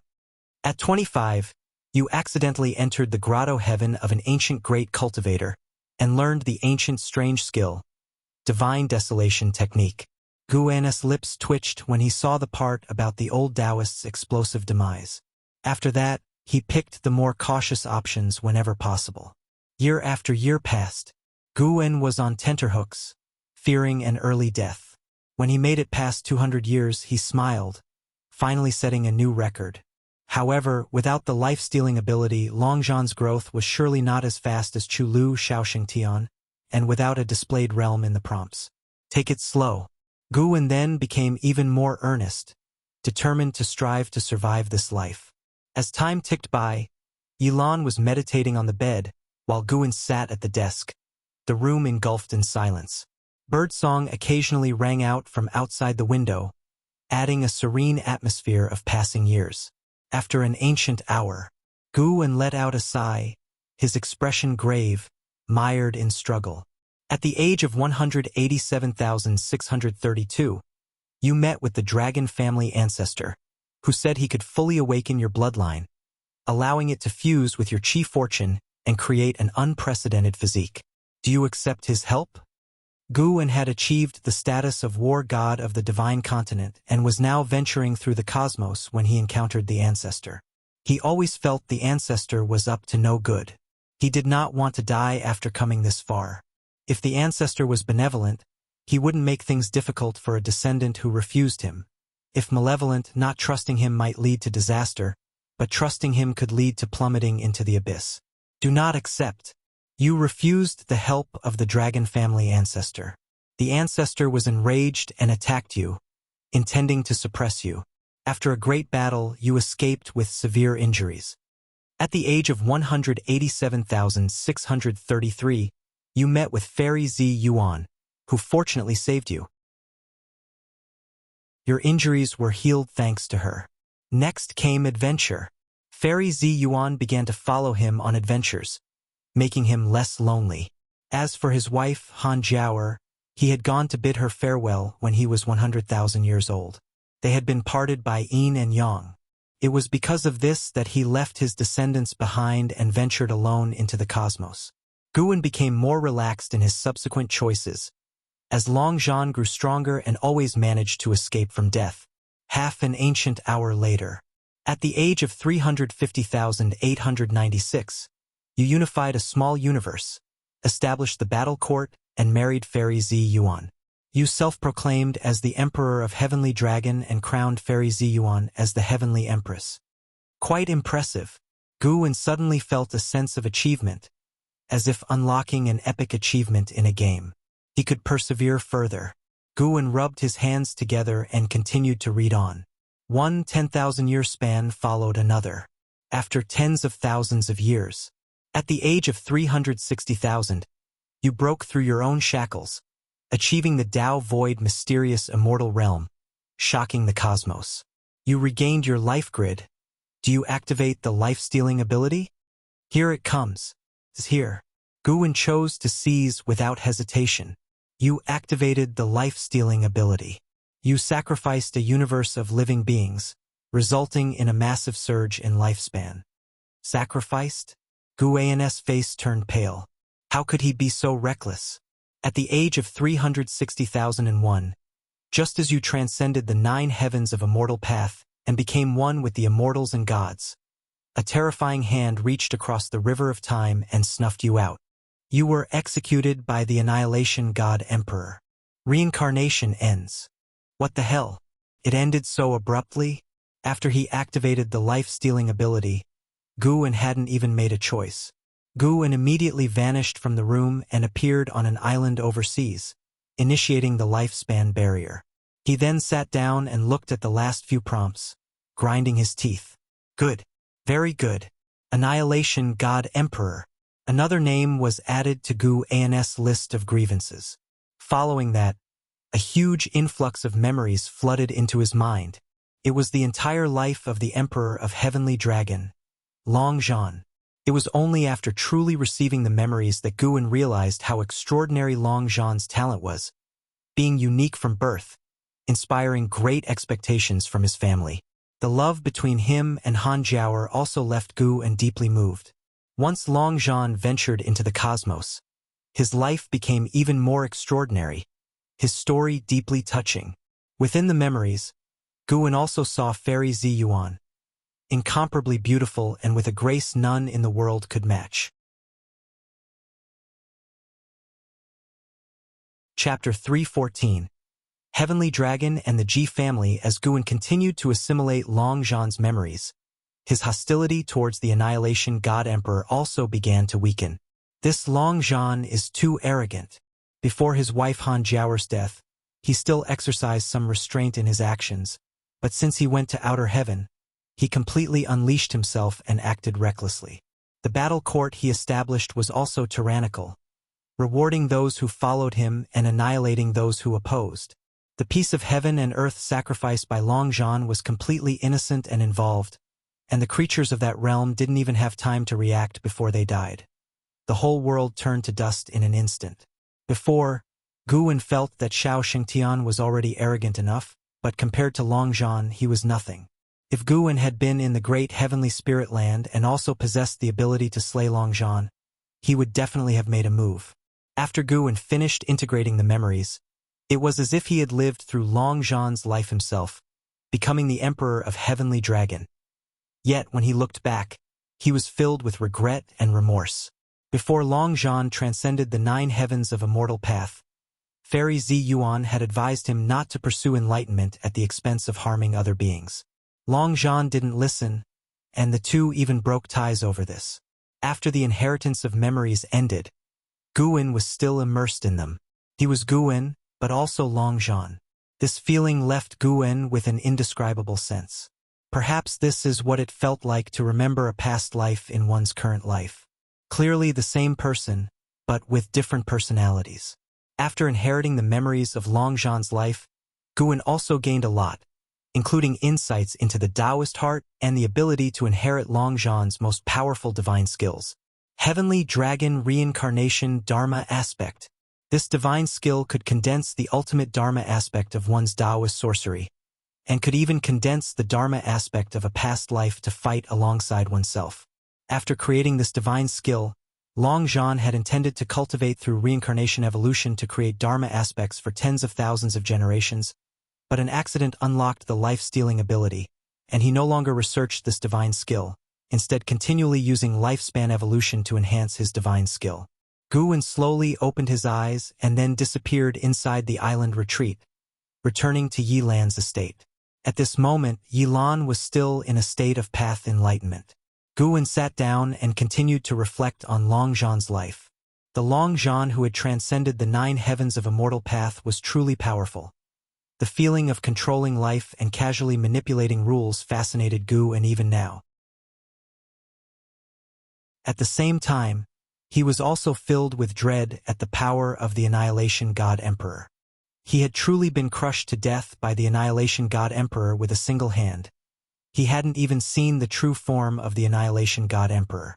It was a means that transcended time and space and was superior to the cosmic rules. After understanding Longzhan's life, Guwen no longer harbored intense hostility towards the Annihilation God Emperor. Unlike Chu Lu and Xiao Shengtian, Longzhan had brought death upon himself. Guwen felt somewhat confused. If reincarnation evolution could be realized, he might also create a peerless evil being. Fundamentally, he did not want to, but he couldn't control the personality in the cycle of reincarnation. Yet reincarnation evolution had many benefits, allowing him to remember countless spells and divine skills, adding to his combat experience, and even enhancing his understanding of reincarnation, making it very difficult for him to give up. After much thought, Guwen felt he was trapping himself in his own web of thoughts.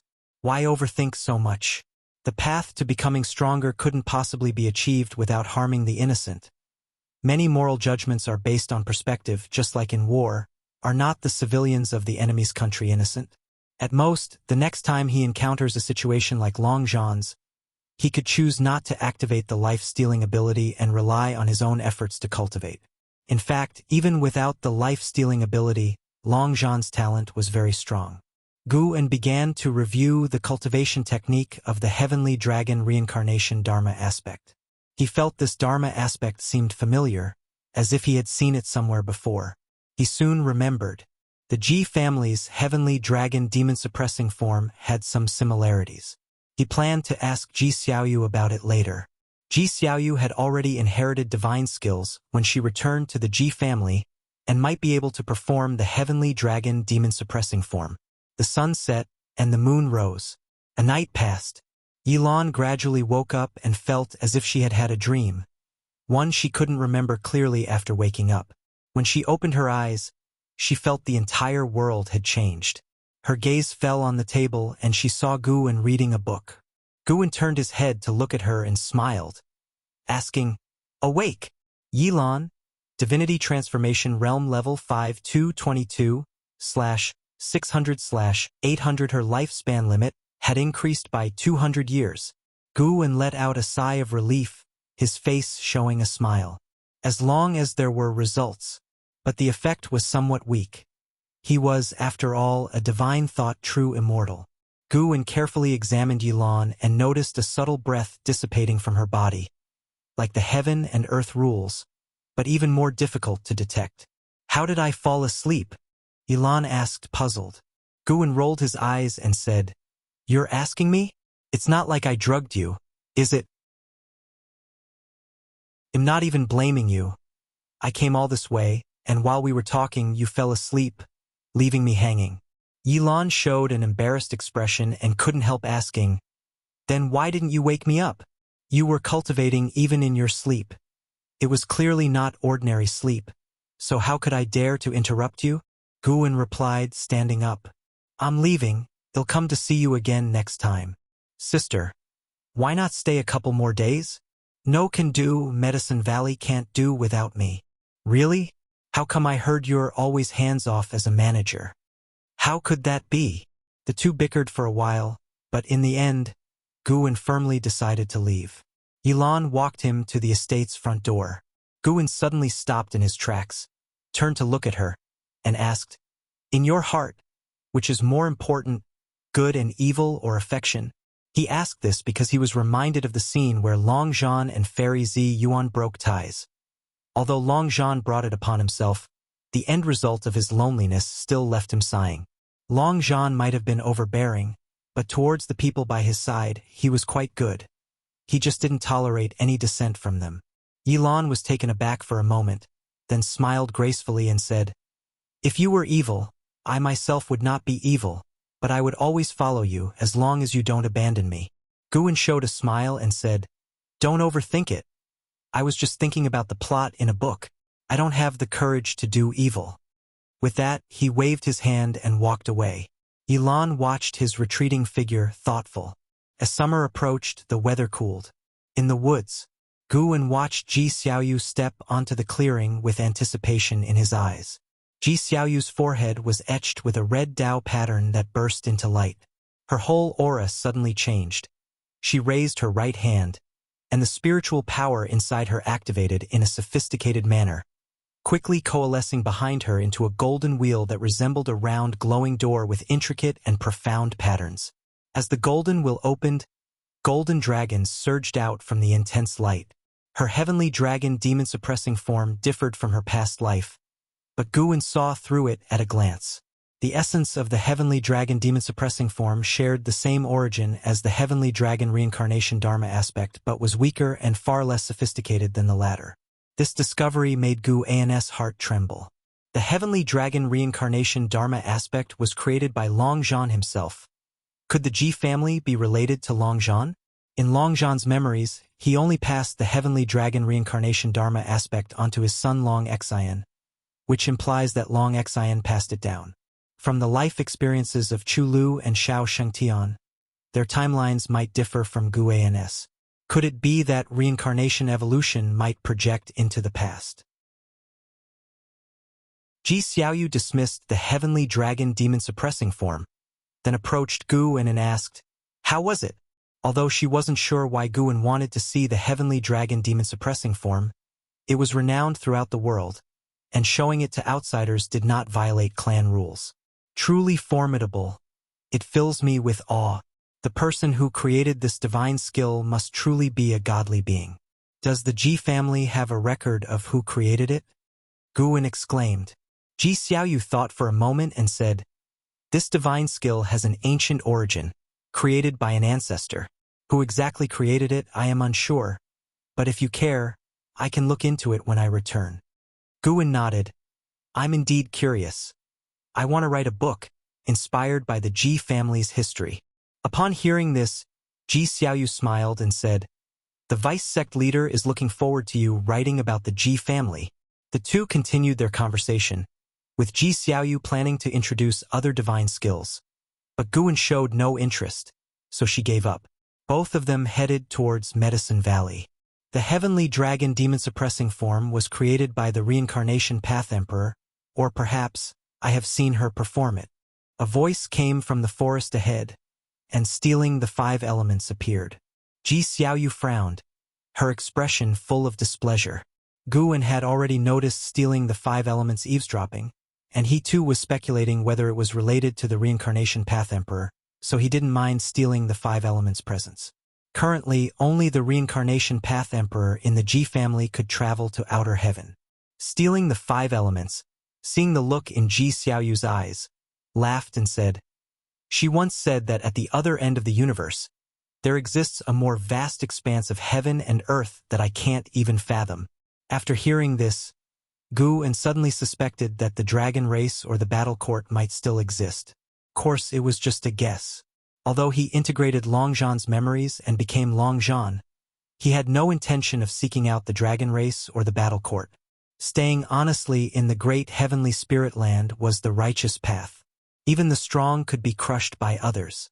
"Why do you always eavesdrop on our conversation?" Ji Xiaoyu said discontentedly, the Dao patterns on her forehead emitting strange radiance once again. Stealing the 5 elements raised his hand. "I mean no harm. Am I not helping you clear up your doubts? If you could transform into the Reincarnation Path Emperor, I would only be pleased." With that, he vanished on the spot. Guwen consoled, "Don't worry about him. Watch how I'll crush him on the chessboard in the future." Ji Xiaoyu retracted her Dao patterns and nodded slightly. For Guwen, this was just a minor interlude. Understanding was enough. He didn't need to investigate thoroughly. Longzhan's karma was too significant. He didn't want to get involved. But this incident stirred his imagination. If reincarnation evolution projected into the past, how strong would the Black Profound Emperor be now? What about that Annihilation God Emperor and Great Heavenly Spirit Land? Would they also be in his field of view? Guwen felt he needed to be even more cautious in the future and must not let others know he could steal lifespan. A flock of birds flew out from the forest, heading toward the distance, their figures obscured by the sunlight. 5 years quickly passed. This year, news spread throughout the world, causing a sensation. The establishment of the Broken Sea Domain, created by the Holy Court, covering the region that the Great Cold Demon Sect previously sought to slaughter in the mortal world, with the sea-breaking rift at the center. The news spread rapidly, penetrating the continent, with the Emperor Li Shendao following with an edict to the world, declaring the continent be renamed Taizong Continent. Chapter 3:15. Destined Fate Broken Sea Domain. Inside Nzin's house, Guwen sat at the table, lost in thought. Why hadn't they set up the domain before? If it was for the sake of guarding against the Great Cold Demon Sect, it was hardly necessary. After all, the Great Cold Demon Sect was no different from being disbanded. Guwen felt that the other party had come specifically for him, especially since the Great Cold Demon Sect had a holy king standing behind them. He could see a large number of cultivators building a floating island in the sky at the edge of the sea-breaking rift. He watched for a while before withdrawing his gaze and looking back at an Exian. At the moment, an Exian was immersed in path enlightenment, and with Guwen's help, she had also entered that state and had been there for several ancient hours. Guwen kept checking Nzin's lifespan limit. Finally, Nzin's lifespan limit began to grow, albeit weakly, but it was indeed increasing. Guwen stared intently at an Exian, probing everything within her body. Soon, he caught a glimpse of that mysterious force more complicated than causality, just like the situation with Yilan before. As the lifespan limit increased, this mysterious force began to separate from her body. It seemed likely that all beings were bound by this force, and increasing the lifespan limit would weaken it. Could this be fate? Guwen fell into contemplation. Even divine monarchs with powerful divine thoughts could not see through the force that manipulated the lives of all beings. Regardless, having started to be able to catch it was a good beginning. Afterward, Guwen got up and left. After all, this was the third Medicine Valley, and it wasn't appropriate for a man and a woman to be alone in the same room, especially with their mentor-disciple relationship. Moreover, in Medicine Valley, with him around, no one could disturb Nzin's path enlightenment. The night passed. The next morning, an Exian walked out of her house and followed the disciples in their exercises. She felt somewhat dazed, looking around her. She could feel that the world had changed. From afar, Guwen saw her lifespan limit had grown to 300 years. She hadn't yet released her cultivation level suppression, and the primordial reincarnation skill could still increase her lifespan limit. Guwen didn't greet an Exian, pretending to know nothing about it. In the following days, the establishment of the Broken Sea Domain and the renaming of the continent became hot topics among all. As summer approached, Guwen was teaching Yang Jian cultivation in the woods, aware of Lu Xianyi watching in secret, but unconcerned. As long as Lu Xianyi didn't become hostile to him. Lu Xianyi, sitting above the clouds, looked down thoughtfully. This person's cultivation isn't very impressive, but he's very talented at teaching disciples. Could it be that he really encountered an immortal in a dream? Lu Xianyi wondered curiously. He had joined the Supreme Sect and even entered the Hall of Elders, aware of Guwen's identity as an author. Beyond that, he could only confirm Guwen was indeed only over 200 years old, as many could attest, so he didn't feel wary of Guwen. Even if Guwen was the reincarnation of a great power, he posed no threat to a divinity of the 9 layers of the heaven and earth flying immortal realm. Because of this, Lu Xianyi's curiosity about Guwen was even greater than his expectations for Yang Jian. "That's enough for today," Guwen said. Hearing this, Yang Jian stopped his movements and saluted Guwen with a fist. Today, Guwen imparted a great deal of combat experience. With memories of Longzhan's battles, Guwen's combat experience had surpassed most in the world. A single afternoon had benefited Yang Jian immensely. On the way back to the valley, Yang Jian was very excited. He had not expected his master's close combat abilities to be so extraordinary. A genius has returned today. They'll take you to see him later. Guwen mentioned casually, noting Luciani, seeing their training conclude, left, not to leave the Supreme Sect but to play chess. A genius? Who? That Wu Ju, Uncle Master? Yang Jian asked curiously. Wu Ju had visited Guwen years before, and Yang Jian had only seen him from afar, learning afterward of Wu Ju's famed reputation. Not him, you'll know later, Guwen said mysteriously, piquing Yang Jian's curiosity further. When the master and disciple returned to Medicine Valley, they heard other disciples discussing. And Hao is here? Really? True, and Xian, our sister apprentice, is actually Hao's sister. They both have the same last name. Could they be blood siblings? No. They're just from the same village and once had the same master, who later renamed them. My goodness! And Hao is so handsome, almost like an immortal. Haha! Always the romantic, aren't you? The Supreme Sect has seen so many geniuses over the years, yet those great figures still think Hao is the greatest genius the Supreme Sect has ever had. Yang Jian's expression changed slightly, his fists clenched unconsciously. It was Hao.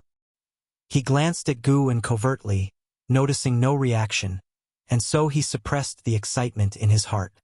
His current cultivation had already reached the 9th layer of the divinity transformation realm, a result of focusing on his physical cultivation. He wanted to be acknowledged as the number 1 genius too. He had also suspected that Hao was that mysterious senior disciple. Today, he hoped to unravel the mystery. Guwen led him to Nzin's courtyard. Guwen noticed stealing the 5 elements and Lu Xianyi observing Hao with their divine senses. And Hao, with the vast gulf in their realms, was unaware. Hearing this, Yang Jian felt it was reasonable. A duel like this should be witnessed by the world, so he nodded in agreement. Don't forget to thank him. He's been cultivating for many more years than you. He could easily pick on you, but instead, he's willing to give you time to grow, Guwen said. At those words, Yang Jian immediately bowed to express his gratitude, and Hao looked at Guwen in astonishment. That such a talent was so obedient? Intuition told him that not even among the Star Sea congregations could one find such a genius. You two keep talking. I won't disturb you any longer. Guwen dropped these words and left with Yang Jian. And Hao didn't ponder any further and took Xian back into the house. Not far away, the blood prison great saint watched Hao and inwardly marveled. This youth shouldn't be underestimated. He seemed even stronger than Yang Jian. Guwen returned alone to his loft and opened the brocade box, examining the medicinal herbs gifted by Hao. Not long after, Ji Xiaoyu came to find him. That Hao is rather remarkable. I've seen such a presence in my dreams, always dominating an entire realm, Ji Xiaoyu remarked. You're not bad yourself, Guwen replied with a smile. Among those he had encountered below the state of nirvana, those with a lifespan reaching 9,999 years were few. Currently only Hao, Yang Jian, Blood Prison Great Saint, and Ji Xiaoyu. Li Lingtian was short by 1,000 years. Ji Xiaoyu had not only great talent but also a significant background. For now, Guwen felt that Hao's foundation fell short of hers. Of course, when it came to cultivation speed, Hao was unrivaled. Ji Xiaoyu sat down and asked, "Why is it that your Medicine Valley always attracts so many peerless geniuses and powerful cultivators?" Guwen helplessly replied, "You're asking me? But who am I to ask? Besides, they're not coming for me." Ji Xiaoyu shook her head. "Even if not for you, you've established good karma with each one. You're not simple, like the great fortune of energy movement I've seen in my dreams, not necessarily the strongest in talent, but always breaking through and stirring the winds of change in the world." Guwen blinked and asked, "What are you trying to say?" Ji Xiaoyu took a deep breath. "I'm planning to go somewhere. A place with a great opportunity. Come with me." Hearing this, Guwen felt a headache. Many had said similar things to him. "You go ahead. The Supreme Sect can't be without me." Guwen declined, to Ji Xiaoyu's astonishment at his resolute refusal.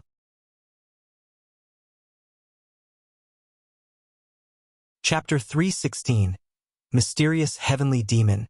You think your sword venerable Fudao? The sect can't go on without you? Ji Xiaoyu couldn't help but say.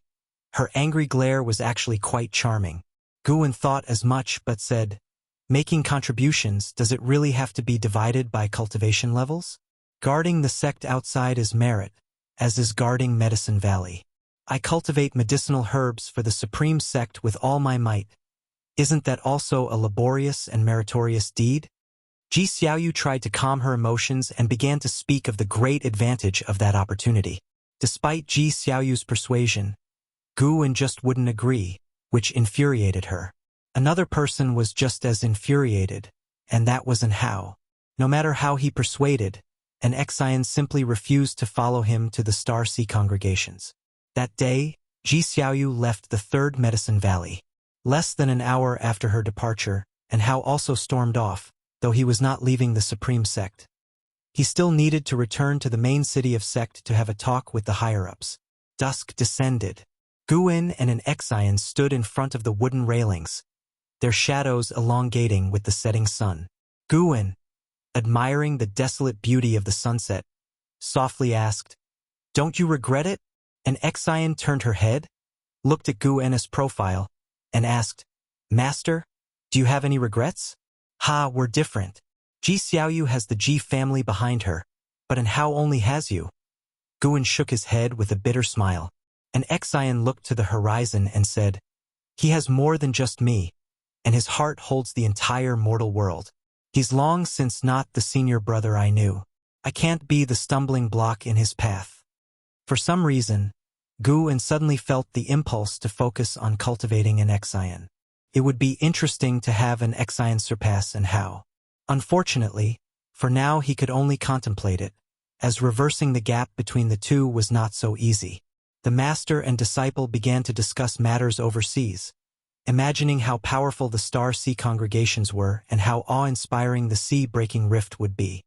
In life, one always wishes to see the whole world, to measure mountains and rivers.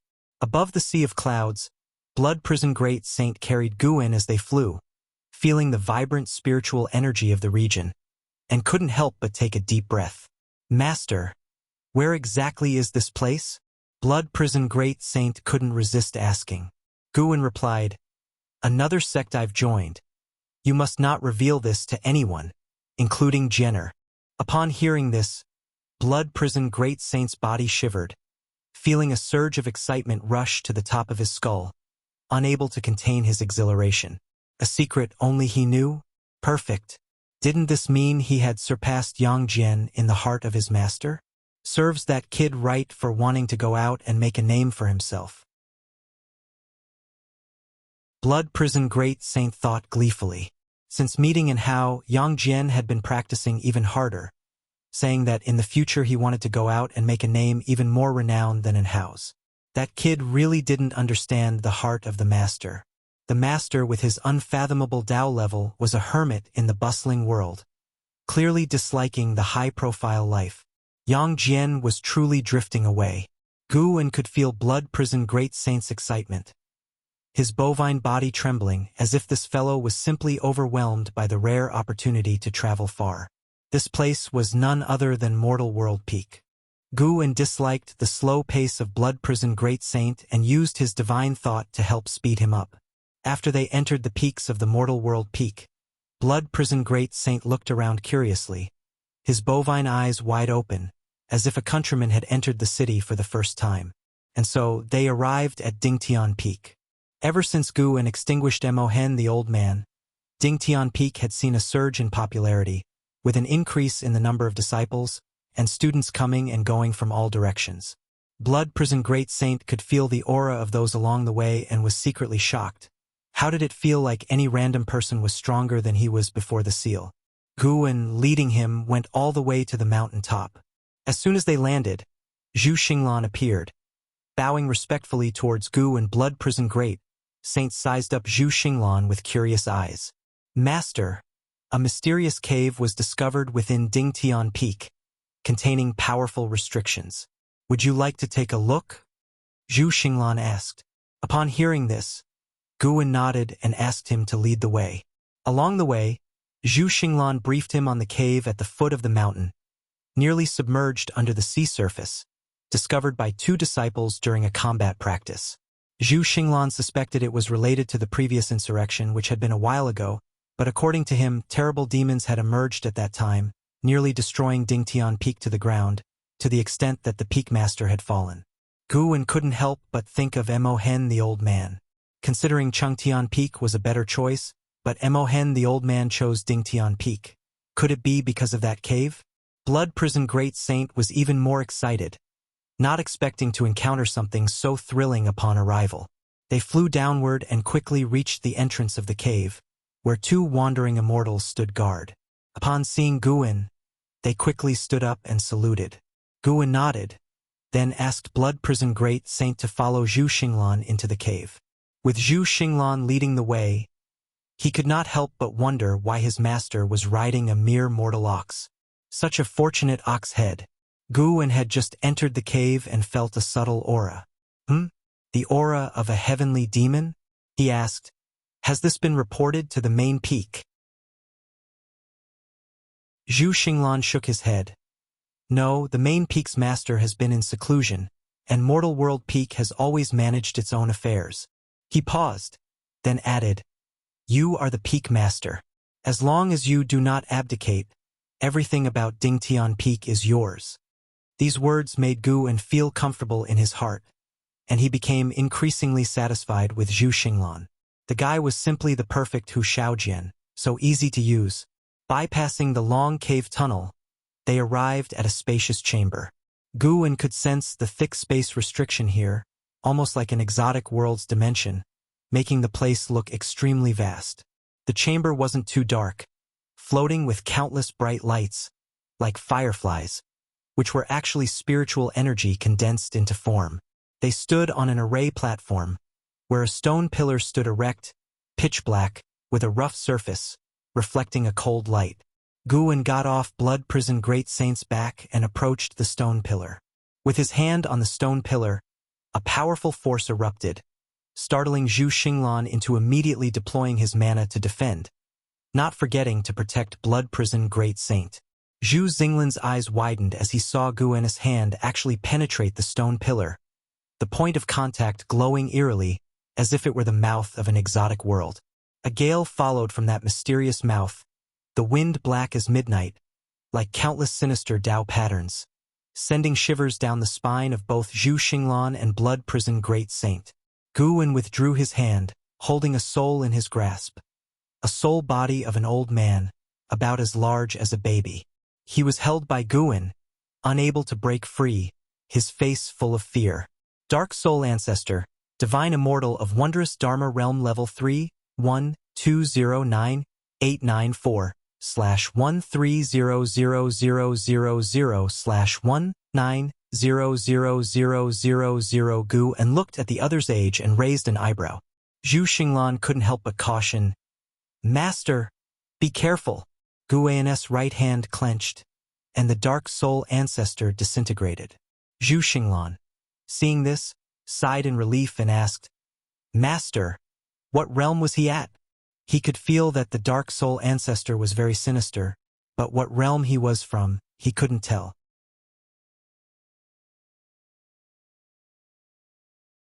Chapter 317 Demon Fetus. You have successfully acquired 9,670 years of lifespan from the Dark Soul Ancestor, Divine Immortal of Wondrous Dharma Realm, 3rd level. Looking at the prompt before him, Gu Wen remained indifferent. If it were not for the other party charging at him directly, he would not have bothered to kill him. The reason he did not perform the soul search was because the space within the stone pillar still concealed other heavenly demons. Gu Wen casually responded, It's just a demon soul. Its realm, high or low, doesn't matter. Doesn't matter? Zhu Xinglan opened his mouth but didn't know what to say. Gu Wen's divine thought locked onto the space inside the stone pillar, where, within that pitch-black space, there existed yet another aura of a heavenly demon that was even more terrifying. His divine thought captured the location of that heavenly demon. It turned out to be a demon egg. The demon egg, formed from demonic qi and about a zhang tall, emitted a faint glow, like the weak starlight in the dark universe. Guan's divine thought penetrated the demon egg and saw a demon infant. He saw the demon infant entwined with heavy and complex karma, even making him feel uneasy, his intuition telling him that eradicating the demon infant would bring greater trouble. He withdrew his divine thought and also stopped his actions, restoring the restriction on the stone pillar. He turned and said to Zhu Xinglan, "From now on, no one must enter this place, and you must not disturb this stone pillar. There is a fearsome heavenly demon inside, difficult to handle, and it has yet to awaken." Hearing this, Zhu Xinglan immediately became nervous and muttered, "Heavenly demon, sure enough, the previous problem has not been completely resolved." Guan couldn't help but ask, did the previous internal upheaval on Dingtian Peak have to do with the heavenly demon? That's right, that terrible evil demon was a heavenly demon. It said that the former peak master was transformed by the heavenly demon. The sect feared that spreading the word would stir up greater turmoil, so they concealed the fact. Zhu Xinglan nodded, his face full of worry. The greater turmoil he referred to was the Holy Court, which has the deepest apprehension for heavenly demons. Guan suddenly thought of Yu Yingying and Shinxinzi. Could there be other heavenly demon reincarnations in the world? He felt it was very likely. He sensed he had triggered an extraordinary side plot. He did not want to get involved, so he prepared to seal this place, especially since the demon fetus was still in slumber. As such, it's even more crucial not to speak of this, understood? Guan cautioned. As for informing the Holy Court, he had considered it, but the matter of him casually killing a divine immortal of wondrous dharma could likely be exposed due to that, and Mortal World Peak does not trust the Holy Court either, otherwise they would not have concealed the matter of the heavenly demon. After all, he came here to plant herbs. The well-being of Mortal World Peak has nothing to do with him. Of course, when he becomes strong enough to ignore the karma of the demon fetus, he could then erase the being, giving himself greater peace of mind. Zhu Xinglan nodded, but the deep furrows in his brow did not smooth out. The blood prison great saint looked thoughtfully at the stone pillar. Afterward, they left the cave. Zhu Xinglan began to seal the entrance, and Guan rode the blood prison great saint back to the mountaintop. The blood prison great saint had many questions he wanted to ask, but he was afraid of being overheard by the great cultivator, so he had to swallow his words. In the following time, Guan began picking medicinal herbs at Mortal World Peak. Zhu Xinglan had already set up a large medicine garden, which was guarded by disciples on regular days. When Guan personally came to pick herbs, the disciples were initially taken aback by the honor but later got used to it. Of course, no matter how approachable Guan seemed to be, they always remained reserved. After half a day's stay on Dingtian Peak, Guan left with several hundreds of thousands of years of lifespan. He came to pick herbs once a month, and the lifespan income from Dingtian Peak last year had already broken 1,000,000 years, surpassing his foundation on the Taizong continent. After returning to the Supreme Sect, just as the blood prison great saint was about to speak, Guan stopped him. "Remember what I said when we left? Don't ask. You will see through everything eventually." Guan's words made the blood prison great saint grow respectful. He felt that his master was instructing him. His nature was too impulsive, which is why he ended up like this, indeed needing to cultivate his Taoist heart. In Mortal World Peak, Guan was the revered peak master, and in the Supreme Sect, he was just an ordinary valley master. Watching Guan chatting and laughing with the servant disciples, the blood prison great saint was incredibly impressed. He felt the master wasn't pretending. In the master's heart, all sentient beings truly are equal. The distinction of strength lies in one's cultivation level, but the life of every creature is equal. The blood prison great saint increasingly felt there was much to learn from his master, such as this way of interacting with others, which surely would lead to many good connections. If someone could defy the heavens and change their fate, these tales might spread far and wide in the future. However, his realization was quickly shattered, because that detestable fat mouse came to harass him again. What made him most exasperated was that the fat mouse became even faster. How could he feel that this mouse also possessed peerless talent? This was too absurd. Guan then started to inspect the different sectors within Medicine Valley. Although the third Medicine Valley seldom had trouble, he still had to perform his duties on the surface to prevent the disciples from slacking. Summer passed and autumn arrived. In the early autumn season, within the Outer World Cave, Tian Yaoer, Tian Qing, and Tian Bai were attacking Guan together. The three demons constantly changed their movement techniques, their demon energy rolling like a dragon. Surrounding Guan and facing their offensive, Guan seemed quite at ease. With just a wave of his hand, he could resolve their spells. Tian Yaoer stepped on the 9 Extremes Freedom Steps and appeared behind Guan. She struck with her palm, from which fire surged, rapidly expanding into the shape of a phoenix and swallowing him whole. The next second, the fire phoenix immediately scattered, causing Tian Yaoer to be shaken and fly backward. Guan then raised his leg, and countless shadows burst forth, causing Tian Qing and Tian Bai to lose their composure, unable to defend in time. They were hit by the leg shadows one after another and were knocked flying, landing clumsily far away. The three demons struggled to get up, looking at Guan with aggrieved expressions on their faces. If this were a real fight to the death, you would be dead by now. There aren't many people out there who will indulge you like I do, Guan commented nonchalantly while withdrawing his leg. Tian Yaoer widened her eyes and asked, "Is every creature out there as powerful as you?" "There are always people beyond you, heavens beyond heavens," Guan casually answered. He had already restrained himself enough not to injure them. "Is that so?" Tian Yaoer was skeptical. She always felt that whenever Guan mentioned fearing this and that, it was all to scare them, while he himself seemed forever calm and composed. Guan snorted. "Anyway, you still need more practice."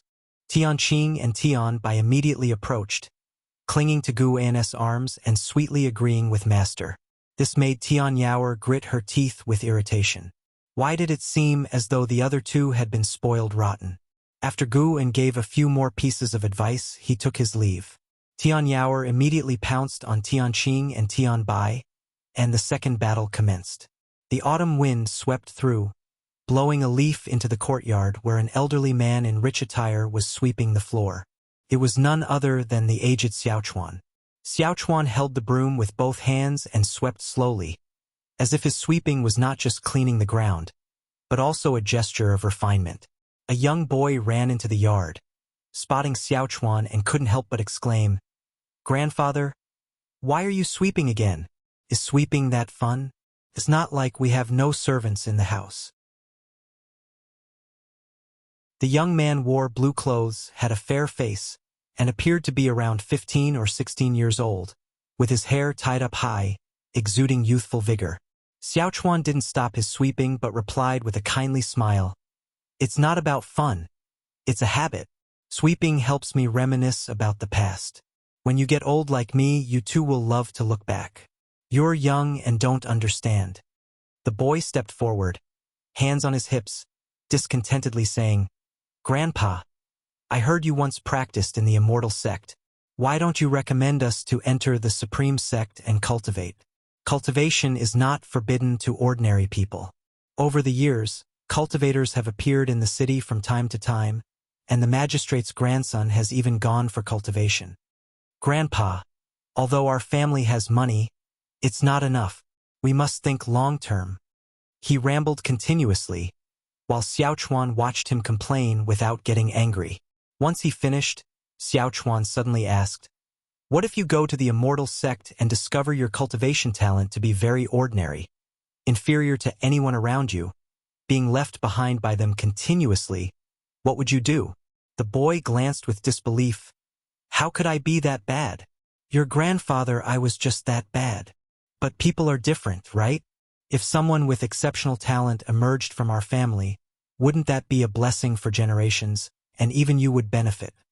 "Hey, your uncle once went to an immortal cultivation sect.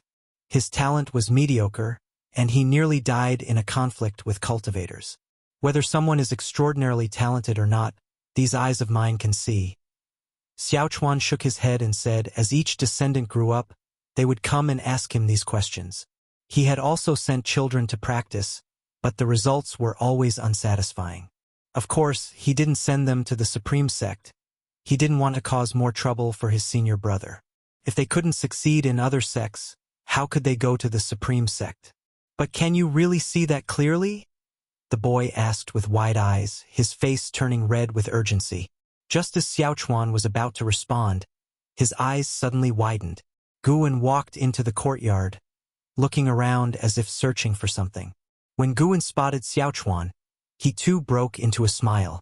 Noticing his grandfather's expression, the boy turned his head to look and then frowned, sizing up Guwen and asking, "Who are you? I haven't seen you before?" Thwack! Xiao Chuan smacked the back of his head, not too harshly, and scolded with a smile. "Do you remember everyone in the house, apart from the maids? Beat it." The boy pouted but had to leave, sizing up Guwen as he went. Chuanyue, Qi Cultivation Realm, first level 15/80/180, Gu and gestured playfully at Chuanyue, causing Chuanyue to glare at him. Once the boy left, Xiao Chuan stepped forward and hugged Guwen excitedly. "Senior brother, how come you're here?" Xiao Chuan was ecstatic. Guwen was slightly annoyed.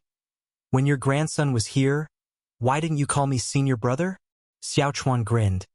"That was to prevent him from clinging to you once he realized your identity.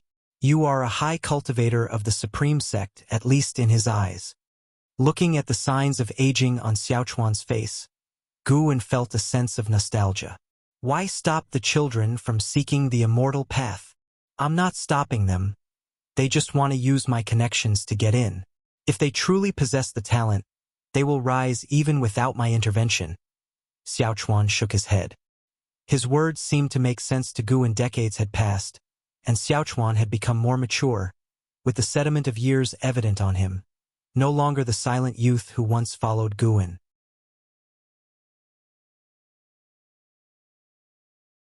Chapter 318. Peering into Life. The so-called will of heaven. Guwen and Xiao Chuan sat in the courtyard chatting with great enthusiasm about the past. When they spoke of those olden times, they both harbored many sighs, and when it came to those long-departed friends, they would fall into brief silences. "I sent you out of the valley. These many decades, have you been satisfied with your life?" Guwen asked. Xiao Chuan smiled and said, "Of course I'm satisfied. At least I have no regrets in life. I've even glimpsed the immortal path. How can a mortal who achieves my level not be content? Those who aren't satisfied are probably oppressed their whole life. With that state of mind, no matter how high their cultivation level is, they'll never be content." Guwen couldn't help but raise his teacup to toast him. Such openness was truly rare. Guwen had harbored resentments towards Xiao Chuan before for not cultivating diligently. Now he thought about it. Even if Xiao Chuan didn't achieve much in immortal cultivation, he has at least lived a life more joyous than worrisome. However, the thought that Xiao Chuan wouldn't live for many more years made Guwen somewhat reluctant to part. He had experienced this feeling many times during the reincarnation evolution, especially in the life of Long Zhan. Long Zhan's drastic change in temperament was because he had lived through too many such events, particularly the death of his beloved wife, which deeply traumatized him. The powerful Long Zhan realized that even with his strength, he would have regrets, which was why he ventured alone into the universe. Xiao Chuan seemed to understand Guwen's mood and said to comfort him, "Senior brother, although you haven't started a family, there are many who care about you. You won't be alone." Guwen suddenly asked, "What if they were all like you? What should I do then?" Xiao Chuan was stunned. He looked deep into Guwen's eyes and said, "Senior brother, anyone else might worry about this question, but you needn't. You treat people kindly, always making friends. Besides, solitude isn't necessarily torture. Isn't the choice of what life you want to lead based on your heart? I can be so open-minded because I learned it from you. Ever since I was little, I've admired you the most. No matter how powerfully a senior brother is, in my eyes, he doesn't compare to you, because you live freely and can protect the people you want to care for." Upon saying this, Xiao Chuan smiled again. Guwen suddenly felt an impulse. This time he wouldn't just go along with Xiao Chuan's wishes. Guwen took out a secret book and threw it on the table. Xiao Chuan instinctively looked at it. Surprised, he asked, What is this? This records a kind of spell. Guwen began to introduce, and with just a sentence Xiaochuan became entranced. Guwen took this chance to enlighten Xiaochuan, immersing his thoughts in the heaven and earth rules, allowing him to momentarily forget about outside matters. Autumn winds swept up the fallen leaves in the courtyard, as if fate refused to let them settle on the ground. Above the sea, dressed in black, Leia stood on a black eagle's back, his gaze fixed on the distance. Above the sea-breaking rift hung a majestic and mighty floating island, on which stood a city emanating an awe-inspiring aura that commanded respect from all living beings. Broken Sea Domain Master City. Leia muttered to himself, frowning. A divine exotic immortal spirit appeared on his shoulder and said softly, "There are terrifying things hidden there that will eat me. Don't go near." Hearing this, Li Yas' frown deepened, as it was the first time he heard the divine exotic immortal spirit say such a thing. He took a deep breath, then stamped his foot, and the black eagle flapped its wings harder, speeding up like an arrow, quickly diving into the sea-breaking rift. Once inside the dark rift, Leia breathed a sigh of relief, his gaze looking down with determination. "Zhang Buku, wait for me. I haven't given up on you." Li Yas' hands tightened into fists within his sleeves, and he drew his heavy sword, ready for battle. Meanwhile, far away in Mystic Valley, Guwen was picking medicinal herbs. He couldn't help but stand up and look into the distance. It had been 10 years since he had lectured Xiaochuan. Over those years, he hadn't seen Xiaochuan again and had immersed himself back into his life. In those 10 years, he had extended his lifespan by more than 18 million years, and so had been happy every year. It was not until today that the divine exotic immortal spirit told him it sensed a dangerous presence. The divine exotic immortal spirit claimed to feel the presence of a natural enemy within the Broken Sea Domain Master City, an extremely sinister presence. Guwen probed with divine thought and discovered a heavenly demon within the Broken Sea Domain Master City. Another heavenly demon. This heavenly demon also possessed the cultivation level of a divine immortal of wondrous dharma. Unlike the dark soul ancestor before, this one was a living spirit. There he was, hidden in a dark palace, separated by many restrictions. No matter how Guwen saw it, he didn't look like a prisoner. Could it be that the holy king behind the great cold demon sect had a connection with the heavenly demon? Guwen didn't alarm them.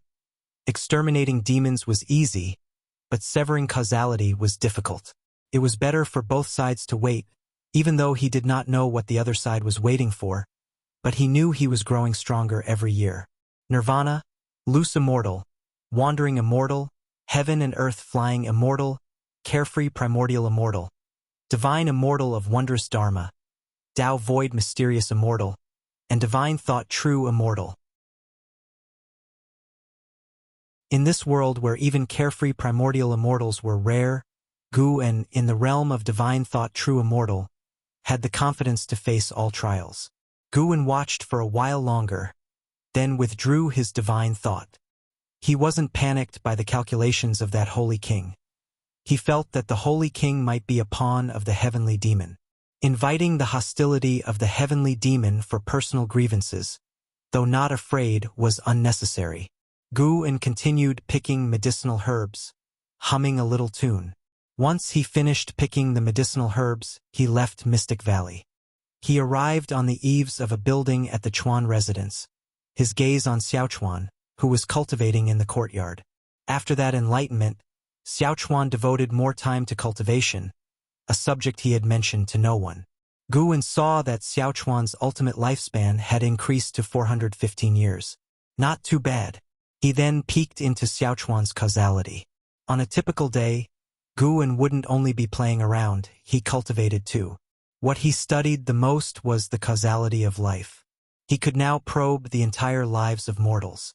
Even if a 3-year-old child stood before him, he could see the end of their life in an instant. As expected, Xiaochuan's life had changed. Previously, Guwen saw Xiaochuan passing away with a peaceful and regret-free departure. This time he saw Xiaochuan surviving past his original lifespan's end, with the Chuan house also producing a generation with stronger talent for cultivation. But as he watched, Guan's brows furrowed. Xiao Chuan died at age 413, not living out his full ultimate lifespan because his descendants offended a powerful cultivation family. Worn out from too much exertion, he died of depression in the end. Guan suddenly felt that his enlightenment of Xiao Chuan might not have been such a good thing. But on second thought, he'd simply take action when the time came. He was the biggest variable in Xiao Chuan's life causality. With that in mind, Guan looked towards the other members of the Chuan family, peering into their lives.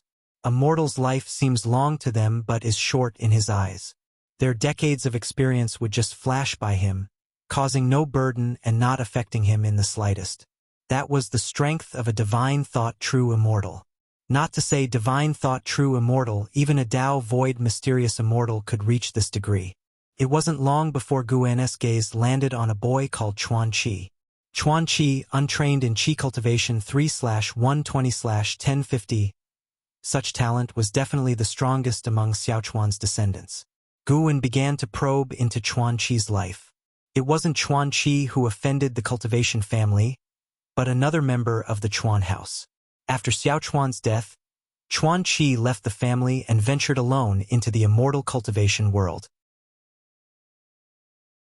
This youngster actually lived past the years of his ultimate lifespan, meaning he would encounter great fortunes in the future, the specifics of which Guan could not determine from causality, until Chuan Qi met a girl.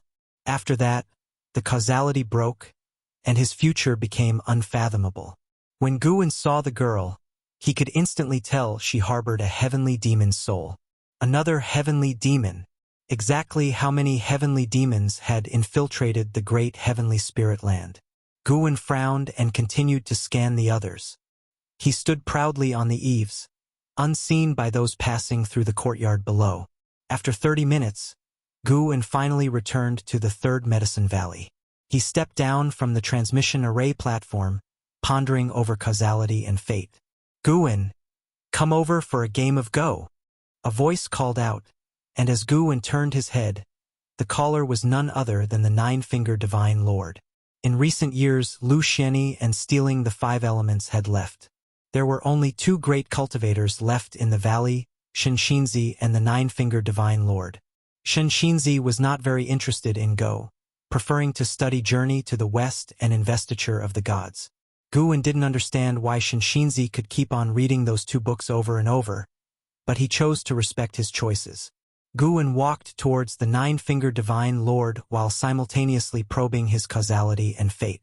The higher the opponent's cultivation level, the shorter the lifespan Guan could see. The Nine-Finger Divine Lord's lifespan and causality were extremely complex, staying consistent for decades, but Guan could no longer see beyond 50 years into the future. Guan settled down before the Go board as he opened the Go box. He asked, "Predecessor, you have lived for a long time. Tell me, should cultivators intervene in the lives of mortals, even with good intentions?" The Nine-Finger Divine Lord looked at him in surprise upon hearing this question, never expecting him to ask such a thing. "You've asked the right person. I think one shouldn't. Cultivation itself is a path against nature. Intervening in a mortal's life will only bring them calamity.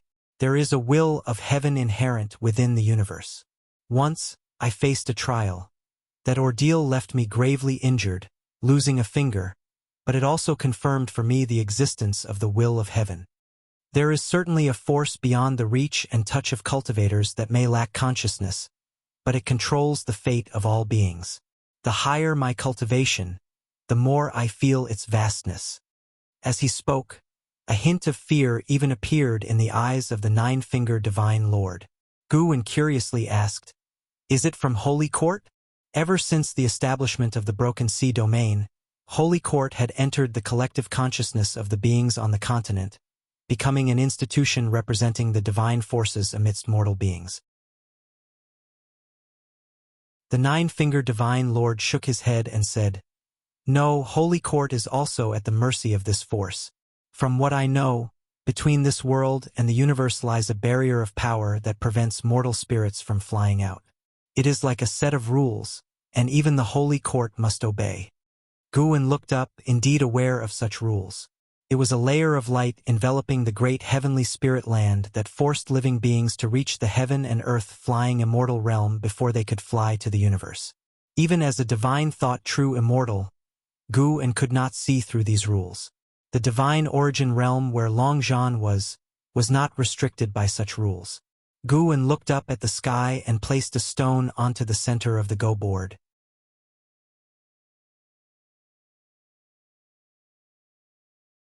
Chapter 319. Fighting against the heavens after a fierce and exhilarating battle. The nine-fingered divine lord looked extremely displeased. He lifted his eyes to look at Guwen and asked through gritted teeth, "Where exactly is the problem?" Guwen shrugged and said, "I don't know. Why can you always guess my next move? Intuition tells me where you'll play next, and as long as I guess right, you seem to get flustered and keep changing your strategy, eventually exposing your weaknesses." Guwen's response infuriated the nine-fingered divine lord so much that he nearly coughed up blood. Guwen's smile faded as he said, "However, this game of chess has indeed made me understand that change can indeed bring disaster. Thank you for your teachings, senior." With that, he stood up, gave a formal bow, and took his leave. The nine-fingered divine lord watched Guwen's retreating figure and opened his mouth, but ultimately, his gaze fell back on the chessboard. Guwen walked towards his loft with a smile on his face. In fact, there was one more thing he didn't say. Change can indeed lead to disaster, but whether it's for better or worse depends on the player himself. Life is like a game of chess, and Guwen intends to be a player who always wins, even if his opponent is what they call fate. To struggle against destiny is a joy, isn't it? Having come to this realization, Guwen no longer felt burdened. He didn't intend to casually change others' lives, only the lives of those he cared about. Xiaochuan was indeed open-minded, but his wish to be reborn into a good life in the next life also showed his longing for immortal cultivation, just lacking in innate talent. Guwen also realized that as long as he kept getting stronger, he could keep pushing the limits of those around him. What cannot be achieved now does not mean it cannot be done in the future. Reincarnation might exist, but he only wished to strive for the present. This Ji Xiaoyu was not the same person from his past life, and Guwen was not Longzhan, Xiao Shengtian, or Chu Lu. In the divine exotic realm, beneath the blood-red sky and above the sea of clouds, Zhang Buku stood shoulder to shoulder with the master of divine exotic realm, overlooking the battle below. Endless waves of divine exotic resentful ghosts besieged Liya, coming at him like relentless waves, never ceasing. Without the divine exotic city, Liya was embroiled in a difficult fight. The divine exotic resentful ghosts are undying. With his capabilities, at most he can hold on for one ancient hour, said the master of divine exotic realm, expressionless. Zhang Buku turned to him and asked, "Why won't you let me meet him? I can make things clear." "What things clear?" "Say that someone is backing you, forcing me to not restrict you, and even taking you as a disciple." The master of divine exotic realm glanced at him coldly and asked. Zhang Buku frowned, not understanding his meaning. The master of divine exotic realm scoffed, "Do you think the city in the sky was built to suppress us? So why don't they invade? If not for you, then for whom was it established?" asked Zhang Buku in confusion, his eyes widening with surprise. "Could it be for Sword Venerable Fudao? Wait, could the person who saved me be Sword Venerable Fudao?" Zhang Buku was utterly shocked. So the sparrow had Sword Venerable Fudao backing it. The master of divine exotic realm gazed down at Liya and said, "After all these years, he's the only one to have broken in. Might this person have some karmic connection with Sword Venerable Fudao?" Zhang Buku hesitated for a moment, then nodded and said, "He received the legacy of Sword Venerable Fudao and learned his swordsmanship. He left unsaid the claim that Liya had made, that Sword Venerable Fudao was his primordial ancestor. He now understood that it must have been arranged by Sword Venerable Fudao for them to meet. But he still couldn't figure out why Sword Venerable Fudao had taken an interest in him. So that's how it is. It seems they have reached far and wide. The master of divine exotic realms said somberly. Zhang Buku couldn't help but ask, Master, isn't Holy Court supposed to be good? You've said before that the Holy King doesn't represent Holy Court. The master of divine exotic realm took a deep breath and said, he didn't represent it before, but now it's not certain. The Holy Court tried to recruit Sword Venerable Fudao, but he didn't accept the Chi Fortune outcome.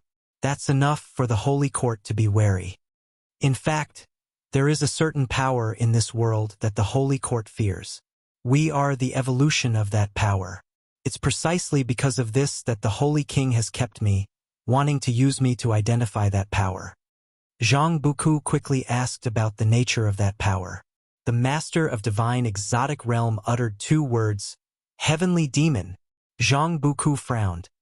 This was the first time he had heard of the heavenly demon. Can you spare him? Zhang Buku asked through gritted teeth. He didn't understand what a heavenly demon was.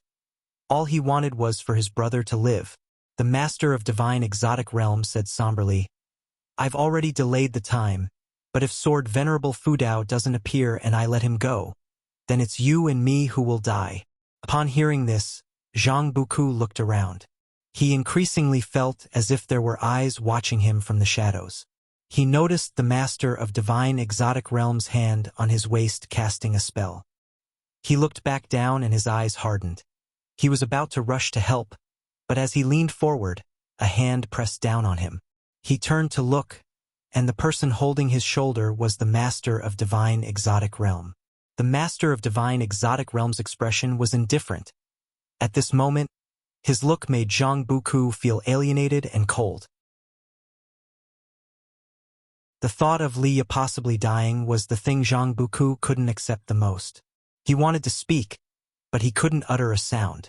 In the vast sea of ghosts, Liya wielded his heavy sword, sweeping powerfully in all directions. But no matter how many divine exotic resentful ghosts he vanquished, more swarmed in. Damn it! Do you really acknowledge me as your master? Why won't you listen to me? Liya cursed in his heart. He was unable to harness the power of the divine exotic city, which frustrated him greatly. No, it will devour me. The voice of the divine exotic immortal spirit rang out, filled with fear. Liya was infuriated by this. How had this creature become so gutless? Damn it! Was he to die here before even seeing Zhang Buku? If junior brother Gu knew of his death, would he grieve? No, that's wrong. Having been gone for so long and so far away, would junior brother Gu reach the end of his life still thinking him out conquering the world? Perhaps that's for the best. Liya's sword swings began to slow. Flashes of memories from his youth passed before his eyes. When he and Menglang and Liya had all entered the Mystic Valley with Menglang gone missing, and now him about to die here, who would have thought the least talented Guan would be the last one alive? What a twist of fate. A divine exotic resentful ghost suddenly lunged at Liya, holding a soul sword whose cold light shattered all the visions before his eyes and filled his pupils. Am I going to die? Liya's pupils dilated. Just then, his body burst into golden light, like unstoppable waves wiping out all the surrounding divine exotic resentful ghosts. Liya was taken aback by the sudden change in the scenery as a golden city's phantom emerged from within him, rapidly enlarging to envelope him. The divine exotic city. Liya was overjoyed, ready to ask why the divine exotic immortal spirit had suddenly chosen to defy, when a terrifying and unmatched pressure descended, enveloping the whole world. Have you finally decided to come forth, Sword Venerable Fudao? To entrust such an immortal path supreme treasure to a mere mortal child for amusement? What a grand gesture. An ancient and majestic voice sounded, causing Liya to become stunned. The primordial ancestor.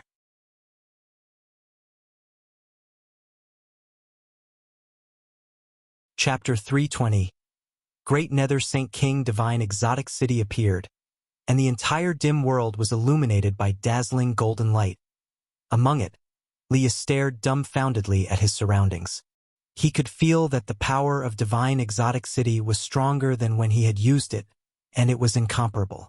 This meant that the voice from earlier was telling the truth.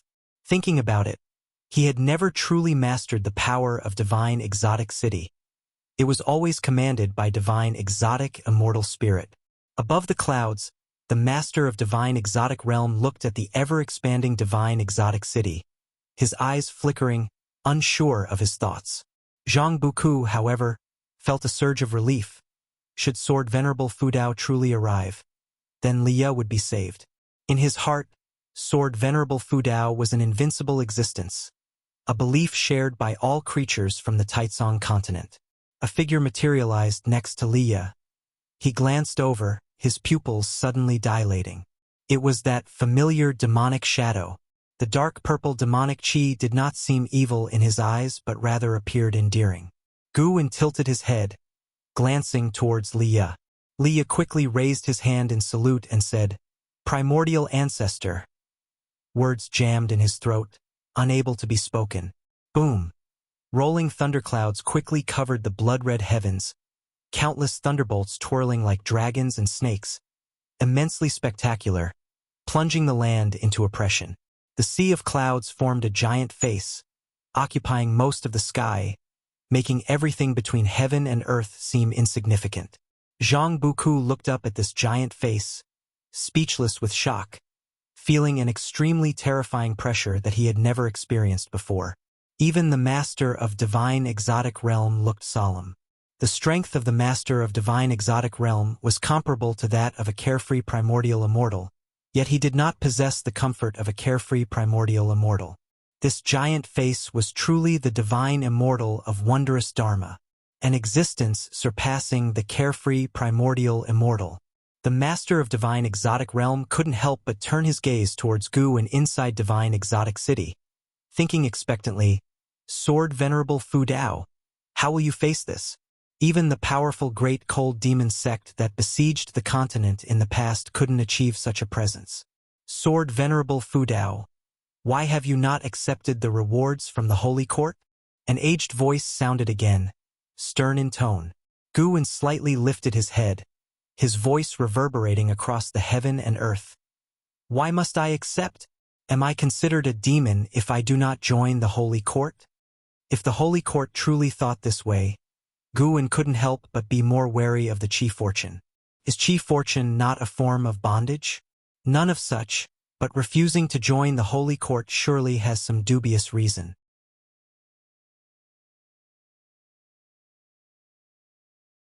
Luo Zuza's many memories were protected by a mystery spell, which would shatter and dissipate automatically if invaded, all related to the great Nether Saint King. Unfortunately, such methods were akin to child's play before Guwen's divine sense.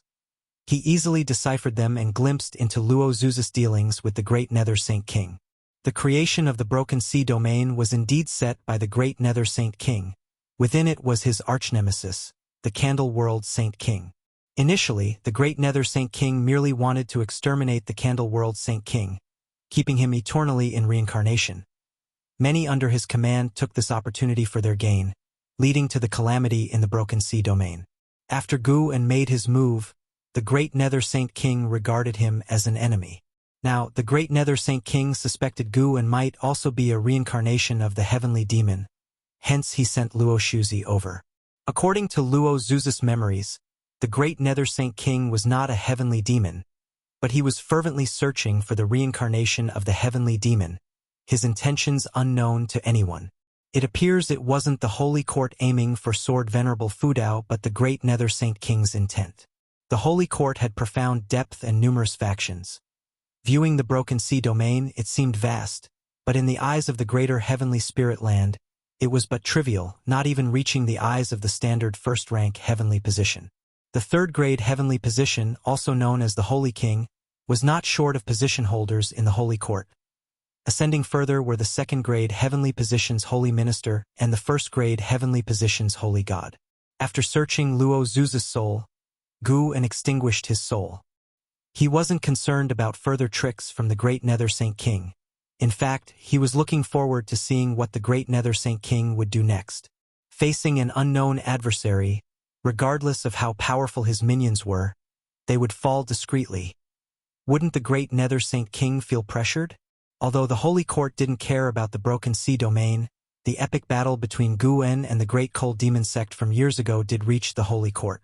The Holy Court's ability to recruit Sword Venerable Fudao also showed that most of the upper echelons in the Holy Court were favorable towards Sword Venerable Fudao's actions, which is why the Great Nether Saint King only dared to operate from the shadows. A prompt appeared before Gu-en. He had seized over 20,000 years of Luo Zuz's lifespan. TSK. These great powers really are brash, acting so recklessly. Of course, facing an existence like Gu-en, even if they hide their true forms, Gu-en would find a way to locate them. Back in the Seven Stars spirit realm, the thousand-faced divine lord who escaped from Gu-en's clutches could also be located by him now. But seeing him behave, Gu-en didn't pursue him. Immortal cultivation was never easy. If one could recognize the situation and act accordingly, Gu-en would still admire that. To date, regarding the thousand-faced divine lord escaping from his hands, frankly, he was somewhat looking forward to seeing how far the thousand-faced divine lord could go. Gu-en stood up and vanished from the rock. In the main city of the Broken Sea domain, inside a dim grand hall, Domain Master Qing Songzi stood on the steps, hands clasped behind his back, his eyebrows deeply furrowed. How come it suddenly went quiet? Could it be that even Elder Luo Shuzi is not a match for Sword Venerable Fudao? Even if he is not, there shouldn't be silence. Qing Songzi thought, frowning. Dressed in a green robe, he exuded a calm demeanor, appearing in his 40s, with the oppressive aura of someone in power. He possessed the cultivation level of the 7th layer of the carefree primordial immortal realm and was recognized by the Holy Court as the Domain Master of Broken Sea Domain. He had never felt as anxious as he did today. The sea-breaking rift was just below. If there were any battles, he would definitely detect them immediately. He now dared not extend his divine sense into the rift for fear of provoking trouble. Even if Luo Shuzi failed, Sword Venerable Fudao likely wouldn't dare confront the Holy Court directly. He just needed to pretend ignorance. Just then, a series of footsteps approached. Lu Xianyi came walking briskly, leaving a trail of afterimages. He stopped before the steps, raising his hand in salute to Qing Songzi and smiling. "I wonder why the elder has summoned me. What is the matter?" Qing Songzi turned to look at him, revealing a smile as he said, "I and your father are fellow disciples." "What elder are you speaking to?" "That's too formal.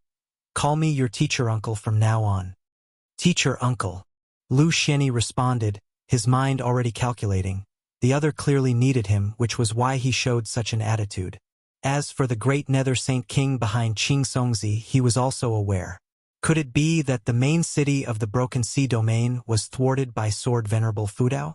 Lu Xianyi inwardly chuckled, knowing that over the years, many of the Holy Court's pieces infiltrated the Taizong continent and even the Supreme Sect to investigate Sword Venerable Fudao. He could guess that the Great Nether Saint King was somewhat unrelenting. The Great Cold Demon sect was a powerful weapon in the hands of the Great Nether Saint King, gaining considerable power and authority by performing numerous dirty tasks for the Holy Court. Hence, his power continued to grow, and the errors he made weren't likely to shake his position.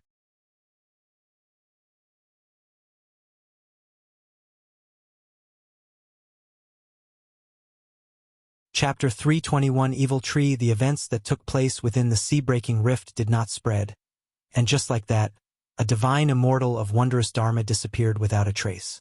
Since then, Gu-en distinctly felt that the number of people on the continent probing for the Sword Venerable Fudao had sharply decreased. It seemed that the master of the Broken Sea domain had already made a choice. If the Holy Court truly stopped scheming against Gu-en, he naturally didn't bother to hold a grudge. Living in peace was what he hoped for. A period of peace came to the Broken Sea domain, and despite great talents and powers continuously emerging in the world, Gu-en hid within the Supreme Sect and observed the world's vicissitudes with a smile. In the blink of an eye, 50 years swiftly passed. Gu-en returned to the Third Medicine Valley, and looking at his attribute panel, a smile spread across his face. Name: Gu-en. Lifespan: 293/470, 569, 402. Today's harvest from the Outer World Cave had allowed him to gain nearly 40 million years of lifespan in one go. It was so exhilarating. This was still the first large-scale herbal harvest from the Outer World Cave. Every year, he would plant high-rank medicinal herbs in the Outer World Cave, and the income from lifespan would only increase more and more. 50 years had gone by, and the Supreme Sect was flourishing. Nowadays, in terms of paper strength, it was one of the top great sects on the continent, with only the 7-star spirit realm comparable. The servant disciples within the Third Medicine Valley had also been largely replaced. Some left and others came. The scene in the Medicine Valley was much the same as it was 50 years ago. Along the way, Guan greeted his disciples non-stop. This scene left Ji Xiaoyu standing before the pavilion feeling somewhat dazed. After being away for so many years, the fact that the valley remained unchanged made her feel incredibly moved. Guan made his way to the pavilion, sizing up Ji Xiaoyu, and smiled. Many years have passed, yet your aura is even more impressive. Ji Xiaoyu, dressed in green garments, still had an elegant charm. Her flowing clothes resembled a skirt, creating illusions of drifting clouds as they billowed in the wind. She fixed Guan with her gaze and said, "So many years have passed, and you are still at the core formation realm, while I have become a divinity transformation cultivator. Do you regret it?" "Regret? How could that be possible? Following you out, always encountering danger?" Guan mentally complained. Over the years, he had often used his divine thought to keep watch over Ji Xiaoyu, and he even acted a few times to ensure she always escaped danger by a hair's breadth. He knew all too well what she had been through. "I don't regret it at all. I've had a good time these years." As for cultivation level, slow and steady wins the race. "I will condense the nascent soul sooner or later," Guan replied casually. Ji Xiaoyu scrutinized him closely, and upon confirming that he wasn't lying, a smile appeared on her face. What she admired most was Guan's temperament. She had never seen him angry or envious, as he always seemed to be smiling. "Shall we talk upstairs?" Guan asked with a smile, knowing Ji Xiaoyu had a lot to say. For Guan, the journeys Ji Xiaoyu had embarked upon these past years couldn't compare to the distance of a single step for him. But for her, these decades were lengthy, and he would occasionally hear her murmuring to a campfire when alone. The stealing the 5 elements, who had been tailing Ji Xiaoyu, had never shown up, merely escorting her in secret for a part of her journey. Once they were upstairs in the house, Ji Xiaoyu began recounting her experiences throughout the years. Her stories were rich, with demon slaying, thrilling adventures, and even encounters with old grudges. Guan listened intently, chiming in from time to time, keeping Ji Xiaoyu's desire to share stories high. After more than an ancient hour, Ji Xiaoyu finally finished telling her tales. Guan exclaimed, "How exciting! Just like the stories narrated by storytellers." Ji Xiaoyu laughed. "I obtained the inheritance left by someone from a previous life. The journey was worthwhile, but it's unknown how far I can go. It should be the second layer of the immortal path." Guan had seen that secret realm, created by a loose immortal, which meant that Ji Xiaoyu's predecessor's highest cultivation realm reached the loose immortal realm. For the current Ji Xiaoyu, how formidable a loose immortal was practically out of reach. Guan asked with a smile, "What are your plans going forward?" Ji Xiaoyu replied, "Settle for a few decades before considering another journey. The ranking competition is about to begin, which is a good opportunity to enjoy the excitement. The Supreme Sect is not what it used to be, and this ranking competition will surely be lively." It's said that a loose immortal joined the Supreme Sect in the last couple of years. Have you heard about the loose immortal? As Guan spoke of the competition, he became more talkative. Ji Xiaoyu watched him with a slight smile on her lips. This guy still loved to see the world bustling.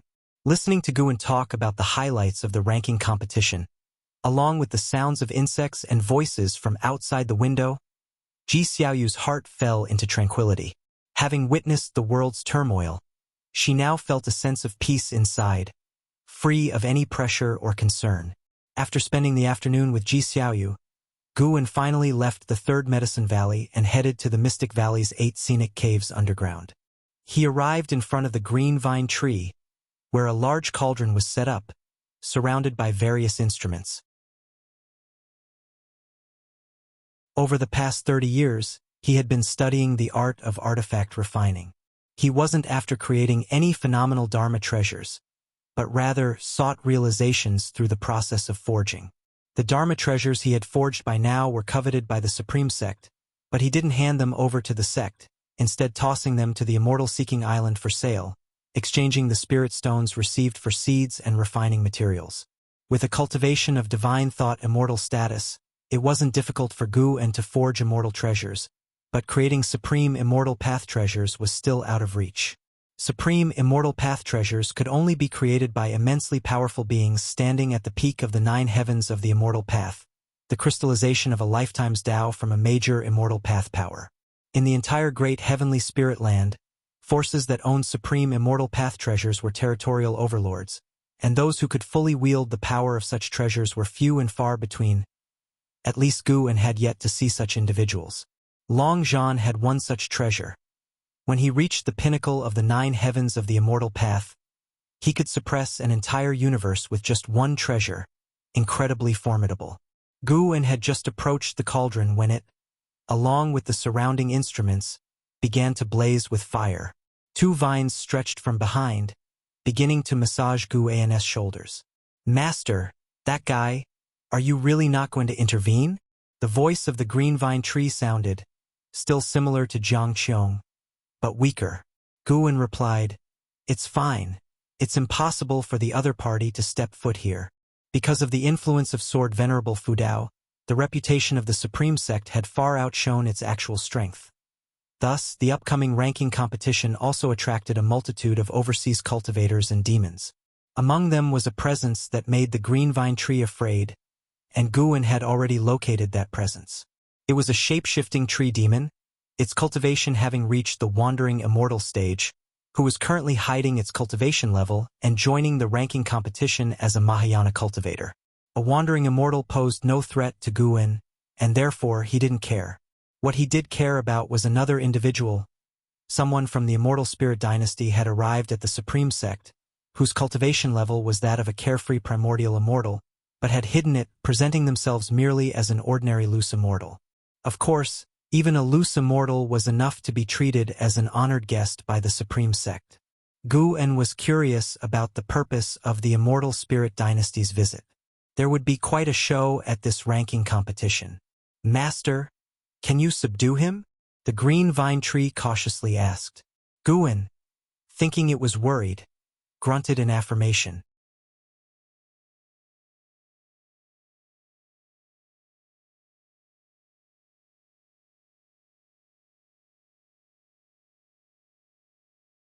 Chapter 322. The Guidance of the Tao. These are Tao patterns, the initial manifestation of the Tao. Some people are born with the Tao, some cultivate it later in life, like the sudden gain you've experienced is not unheard of. Regardless, possessing Tao patterns means that sooner or later, you will transcend the mortal plane and become an immortal.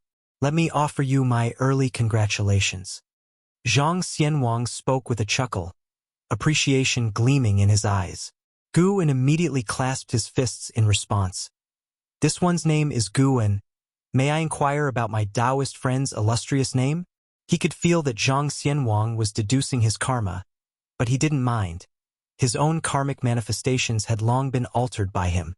Unless one's realm was higher than his, looking at his true self would reveal only the life of an ordinary disciple tending the fields, unremarkable and plain. "I am Zhang Xianwang, from a very distant place. To meet is to be fated. Why don't you show me around? I'd also like to learn about the Heavenly Ranking Tournament and the Supreme Sect." Faced with Zhang Xianwang's suggestion, Gu-en naturally wouldn't refuse. After all, he was here for Zhang Xianwang. The two walked out of the treasure pavilion, and upon seeing Gu-en's mount, Zhang Xianwang didn't think much of it as he couldn't see through the path of returning primordial spirit. On the way, Gu-en introduced the Supreme Sect, and when he mentioned the Sword Venerable Fudao, Zhang Xianwang immediately inquired about the specific details. As they discussed the Sword Venerable Fudao, Gu-en's face lit up with fanaticism, praising him to the skies. The blood prison great saint remained expressionless, yet inwardly he was impressed. Such magnanimity from his master was worth learning. If he were Zhang Xianwang, he would never associate Guwen with the sword Venerable Fudao.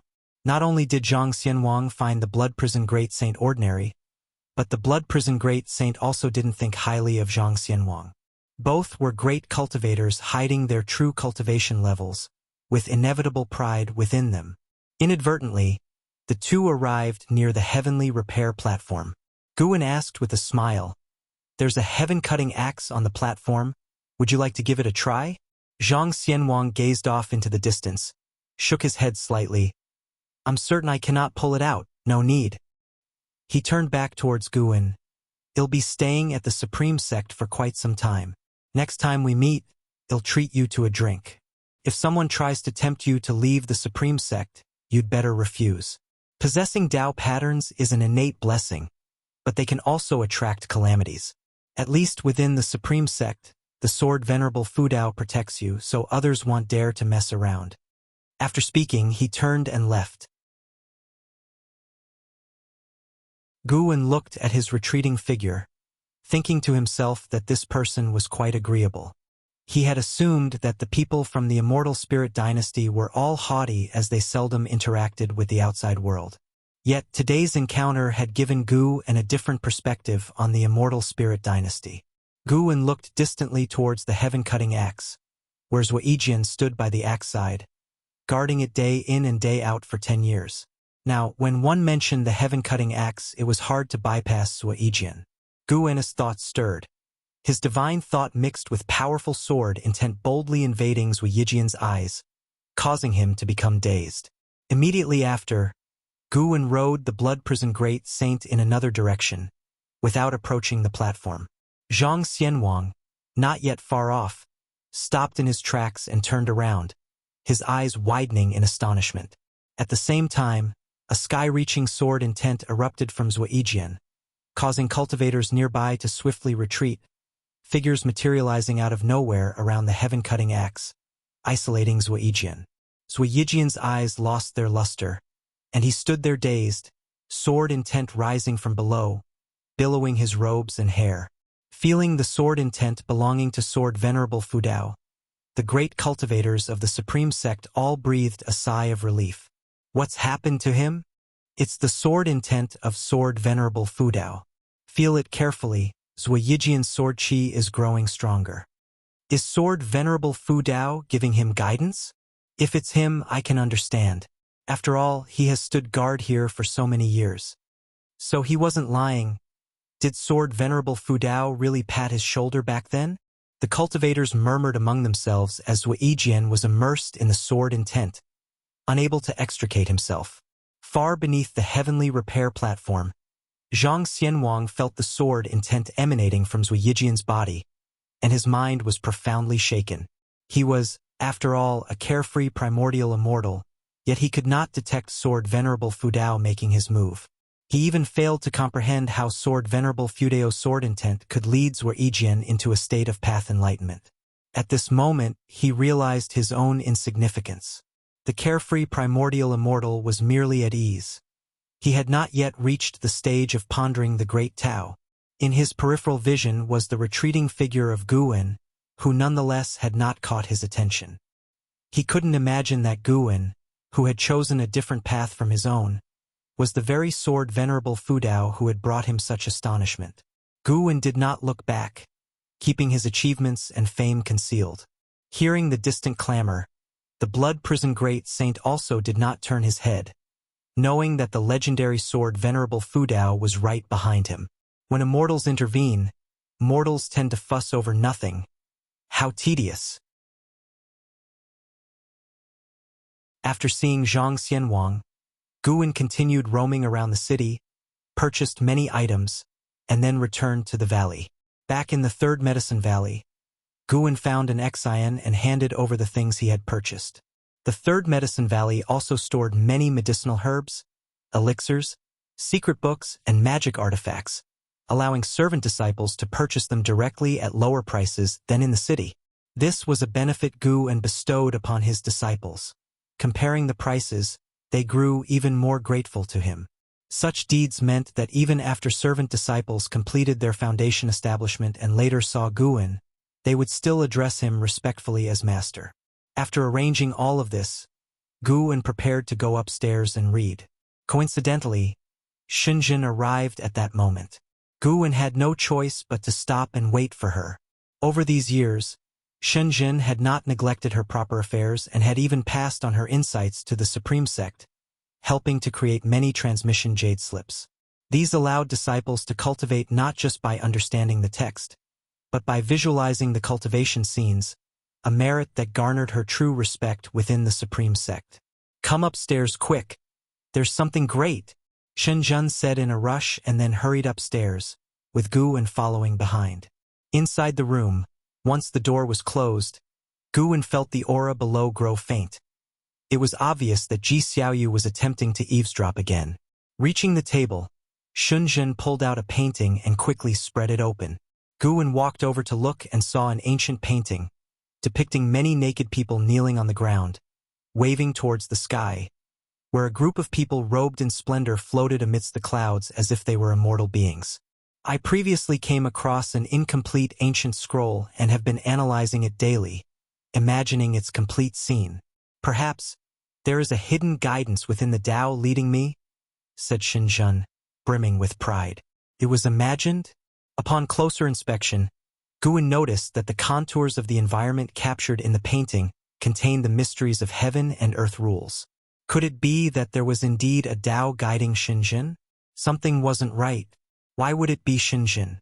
Gu En began to doubt whether Shenzhen truly could reach enlightenment through music, chess, calligraphy, and painting. He had earlier made a move that had shocked Zhang Xianwang, and now it was Shenzhen's turn to shock him.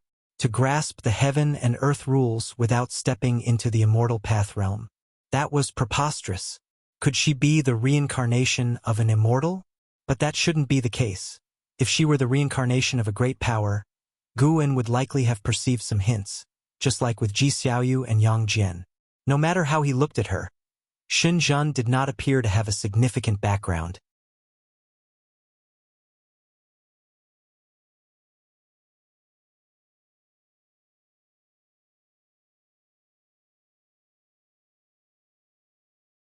As Gu En arrived at the outer gate city not long after, he encountered a middle-aged man accompanied by several young men and women.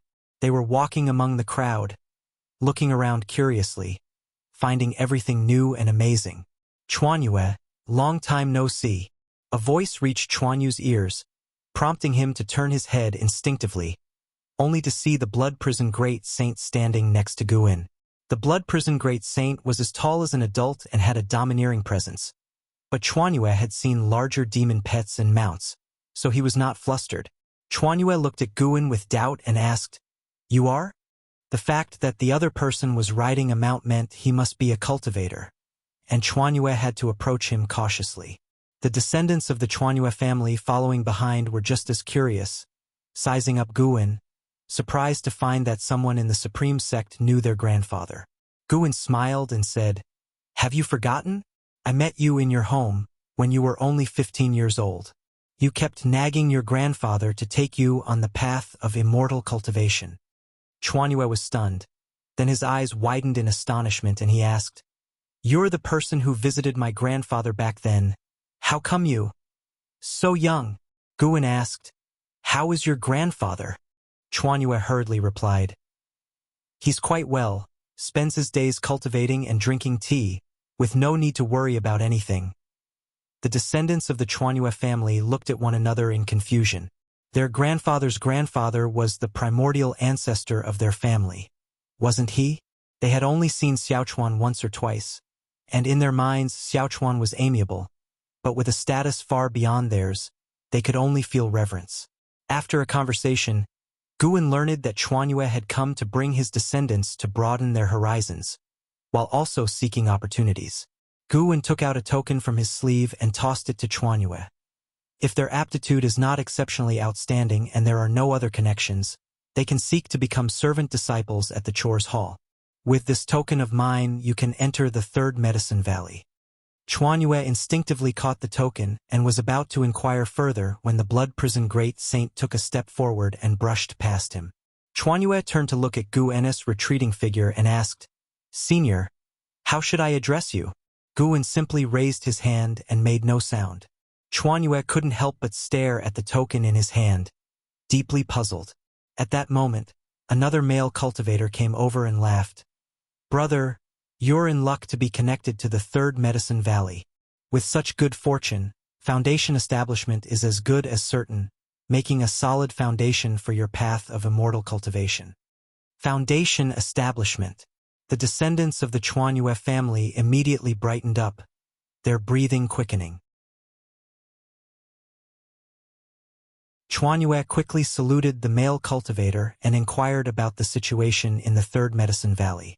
The male cultivator gave a rough introduction, mentioning thousands of servant disciples, countless medicinal herbs, and the high-ranking members of the supreme sect that could be seen in the valley every day, among others.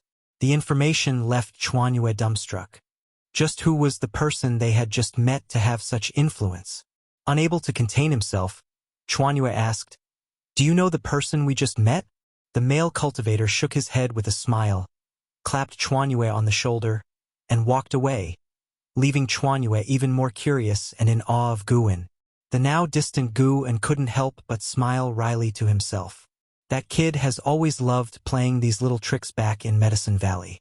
The cultivator who had introduced Chuanyue to the Third Medicine Valley was precisely a disciple who had graduated from there.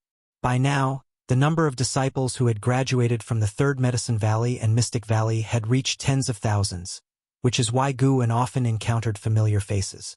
Guwen's reputation had also spread far and wide, and considering the number of foundation establishment pills needed by these disciples, who else within the inner and outer sects could supply them? Moreover, over the years, Guwen had indeed made no additional demands of the servant disciples, which is what made him admirable. Guwen soon arrived at the book collection hall, ready to chat with the book enthusiasts there for a while. 7 days later, the Golden List Grand Tournament officially commenced. The Nine-Fingered Divine Lord also represented the Supreme Sect in the battle. With Leia unable to return, the Supreme Sect needed the combat strength of a wandering immortal. How the Supreme Sect persuaded the Nine-Fingered Divine Lord, Guwen did not know. He had not watched at that time and wasn't interested in finding out now. That day, LV Badian came to find Guwen, pulling him who was watching the Golden List combat into the attic. Aside from the new disciples who were curious, many people ignored it as commonplace.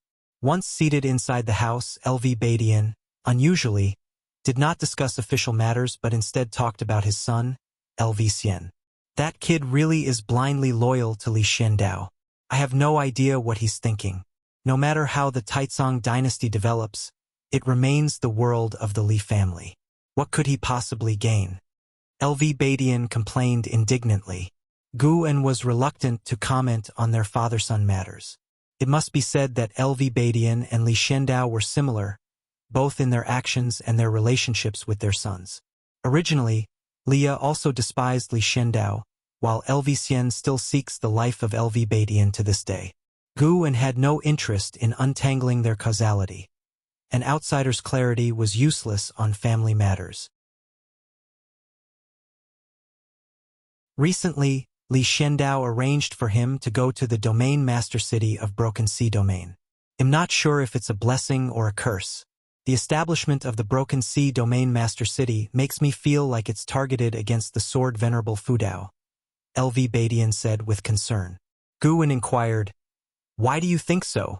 The Great Cold Demon sect appeared long before this domain was established, which means that even though the Holy Court sets the order, it does not manage specific locales. When I put myself in the place of the Holy Court, no matter how I speculate, establishing the Broken Sea Domain seems to be a means of defense, while also investigating the Sword Venerable Fudao. In that case, why don't you go to the Heaven-Cutting Axe and ask the Sword Venerable Fudao to leave? Nonsense! Don't spout such things in the future. LV Badian glared and spoke sternly. Guwen smiled helplessly. This man was prone to irritation. LV Badian, following that, brought up Li Lingtian. Over the years, Li Lingtian had gained a great reputation, having previously participated in and topped the Golden List Grand Tournament and the 100 Clans Grand Meeting, creating a bigger sensation than in Hao and LV Xian of years past. To this, Gu En had no particular stance. With Li Lingshan's return to the Taizong continent, it was obvious he was targeting Yang Jian. Gu En found it hard to take an interest in the squabbles of the younger generations. What he cared more about was the identity of the mysterious great cultivator who had arrived at the supreme sect that day.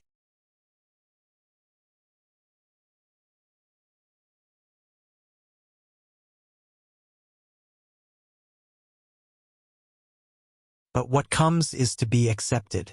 Currently, the divine immortal of wondrous Dharma still remained a mysterious presence, seen but never met. The carefree primordial immortal stood as the highest entity the immortal cultivation sects could reach. As for the Tao void mysterious immortal, who existed one realm higher, Gu En had not yet encountered any. An Xian thought that the nine-fingered divine lord could win first place, sparking a debate with Yu Yingying.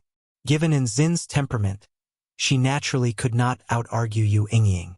Gu En couldn't just watch his precious disciple get pushed around, so he joined the debate, quickly causing Yu Yingying's face to flush red. 2 days swiftly passed by. On this day, in the early morning hours, although dawn had just broken, many figures were already bustling about in the city. Within a narrow alley, Zhang Xianwang from the Immortal Spirit Dynasty stopped in his tracks. Tilting his head slightly, he glanced askew at the person behind him. "Why do you follow me?" Zhang Xianwang asked calmly. Standing behind him was a white-haired old man, exuding an air of immortality. His mere presence compelled the passing cultivators at the alleyway entrance to take another look. The white-haired elder stared at Zhang Xianwang and inquired, "Why has one from the Immortal Dynasty come to this place?" Zhang Xianwang turned to face the elder, his expression indifferent as he countered, "If you do not answer, how shall I?" The elder replied, "You may call me Heaven Sect." Heaven Sect. Zhang Xianwang's face paled, a look of incredulity spreading across it as he exclaimed, "Heaven Sect? How is that possible? 50,000 years ago, had you not already—" Heaven Sect interrupted. "It's your turn to answer now." Zhang Xianwang's gaze flickered. He remained silent for a moment. "You probably don't want to cause a conflict here. Surely there are holy court cultivators within the supreme sect." The emotionless tone of Heaven's Sect sent chills down one's spine. Taking a deep breath, Zhang Xianwang said, "I'm here to recruit Sword Venerable Fudao." "And you?" Heaven's Sect replied, "I come for an old acquaintance." "An old acquaintance? Who?" "Since our purposes do not conflict, let's not disturb each other any further." Having said that, Heaven's Sect turned to leave. Just then, a voice called out, "Taoist friend Zhang, what brings you here?" The speaker was none other than Gu En, approaching Heaven Sect head-on, the two passing each other. Heaven Sect, Divine Immortal of Wondrous Dharma Realm 7th Layer 789023/1700000/1750000, a formidable old monster who has lived for 788,000 years. On the 7th layer of the Divine Immortal of Wondrous Dharma Realm. That's frightening, almost catching up to me. Gu En thought to himself as he looked at Zhang Xianwang, his face breaking into a surprised smile. Seeing Gu En, Zhang Xianwang couldn't help but smile.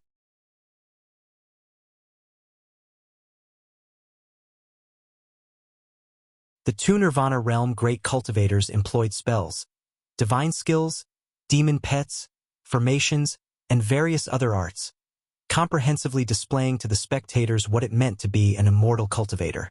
Within the same realm, the higher one's level, the harder it was to slay the opponent, easily leading to a prolonged fierce battle.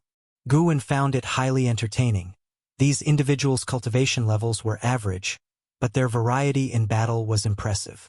Gu En, who could only defeat enemies instantly, couldn't experience this kind of thrill and could only feel envious.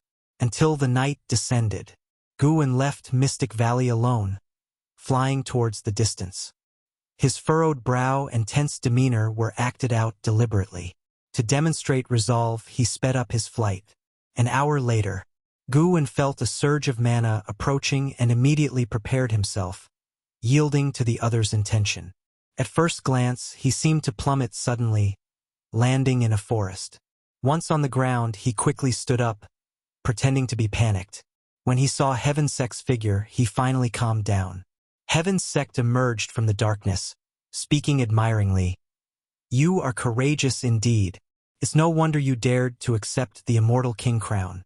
Though I do not know why it has not devoured you, regardless, you have received the recognition of an immortal path's supreme treasure. Do you have a master?" Guwen shook his head. "I don't. Is the immortal king crown the diadem on my head? I just stumbled upon it somewhere."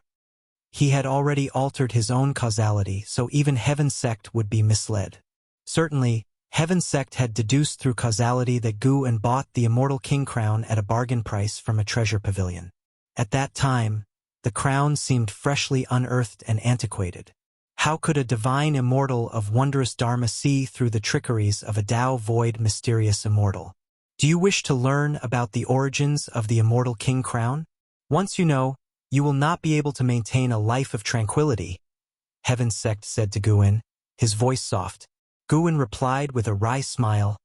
"Can I go back now?" "No, once you have come, there is no turning back." "Then why do you ask?"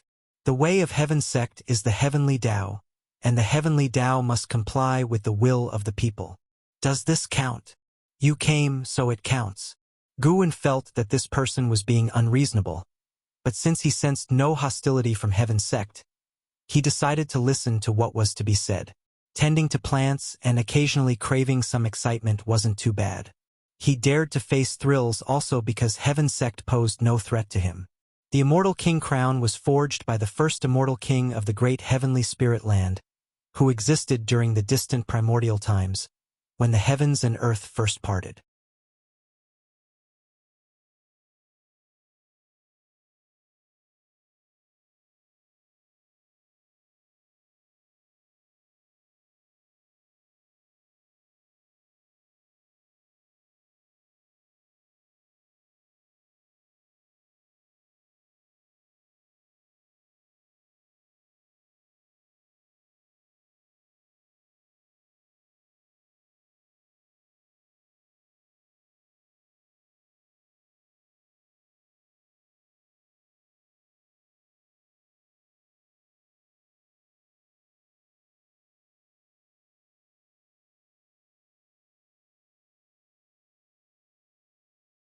Chapter 327. In Zin's surprise late at night, an Exian knocked on Guwen's room door, and with a wave of his sleeve, the door opened directly. An Exian stepped inside and closed the door behind her. She approached Guwen's desk, curiously looking at her master. Guwen seldom called for her at this time alone, and she couldn't help but be curious. Guwen caught the disrupted cultivation aura from downstairs and spoke.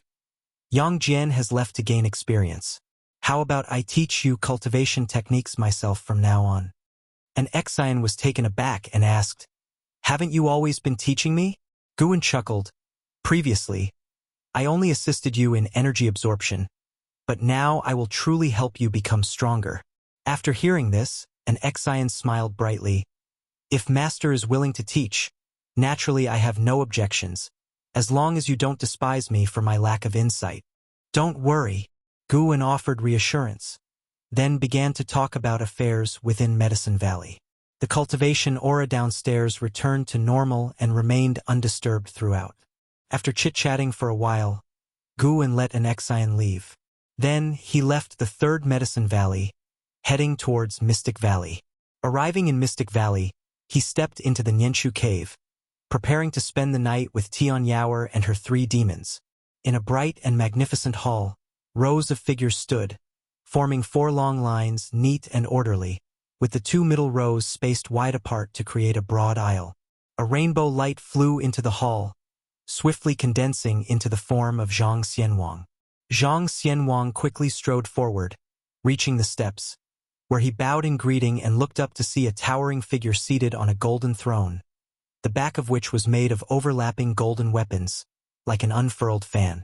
The towering figure donned a red dragon robe and a dragon crown with hanging beads, surrounded by whirling blood-colored dragon chi, as if encircled by dragons. His visage was majestic, eyes seemingly containing a sea of stars, piercing and profound. This person was none other than the ruler of the immortal dynasty, the Yang Xian Emperor.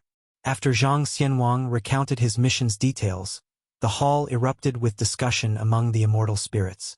This sword venerable Fudao dares to show no respect to us, arrogant. He indeed has that right, after all. He dared to refuse the divine position offered by the holy court. It seems he is one of those ascetics who wishes to stay away from conflicts. The world is complex, and one can't simply hide whenever they wish. The holy court will certainly be suspicious of him. Now that the holy minister dominates the court, we need not lift a finger. He alone can provoke Sword Venerable Fudao into action, considering that the great Nether Saint King is his lackey.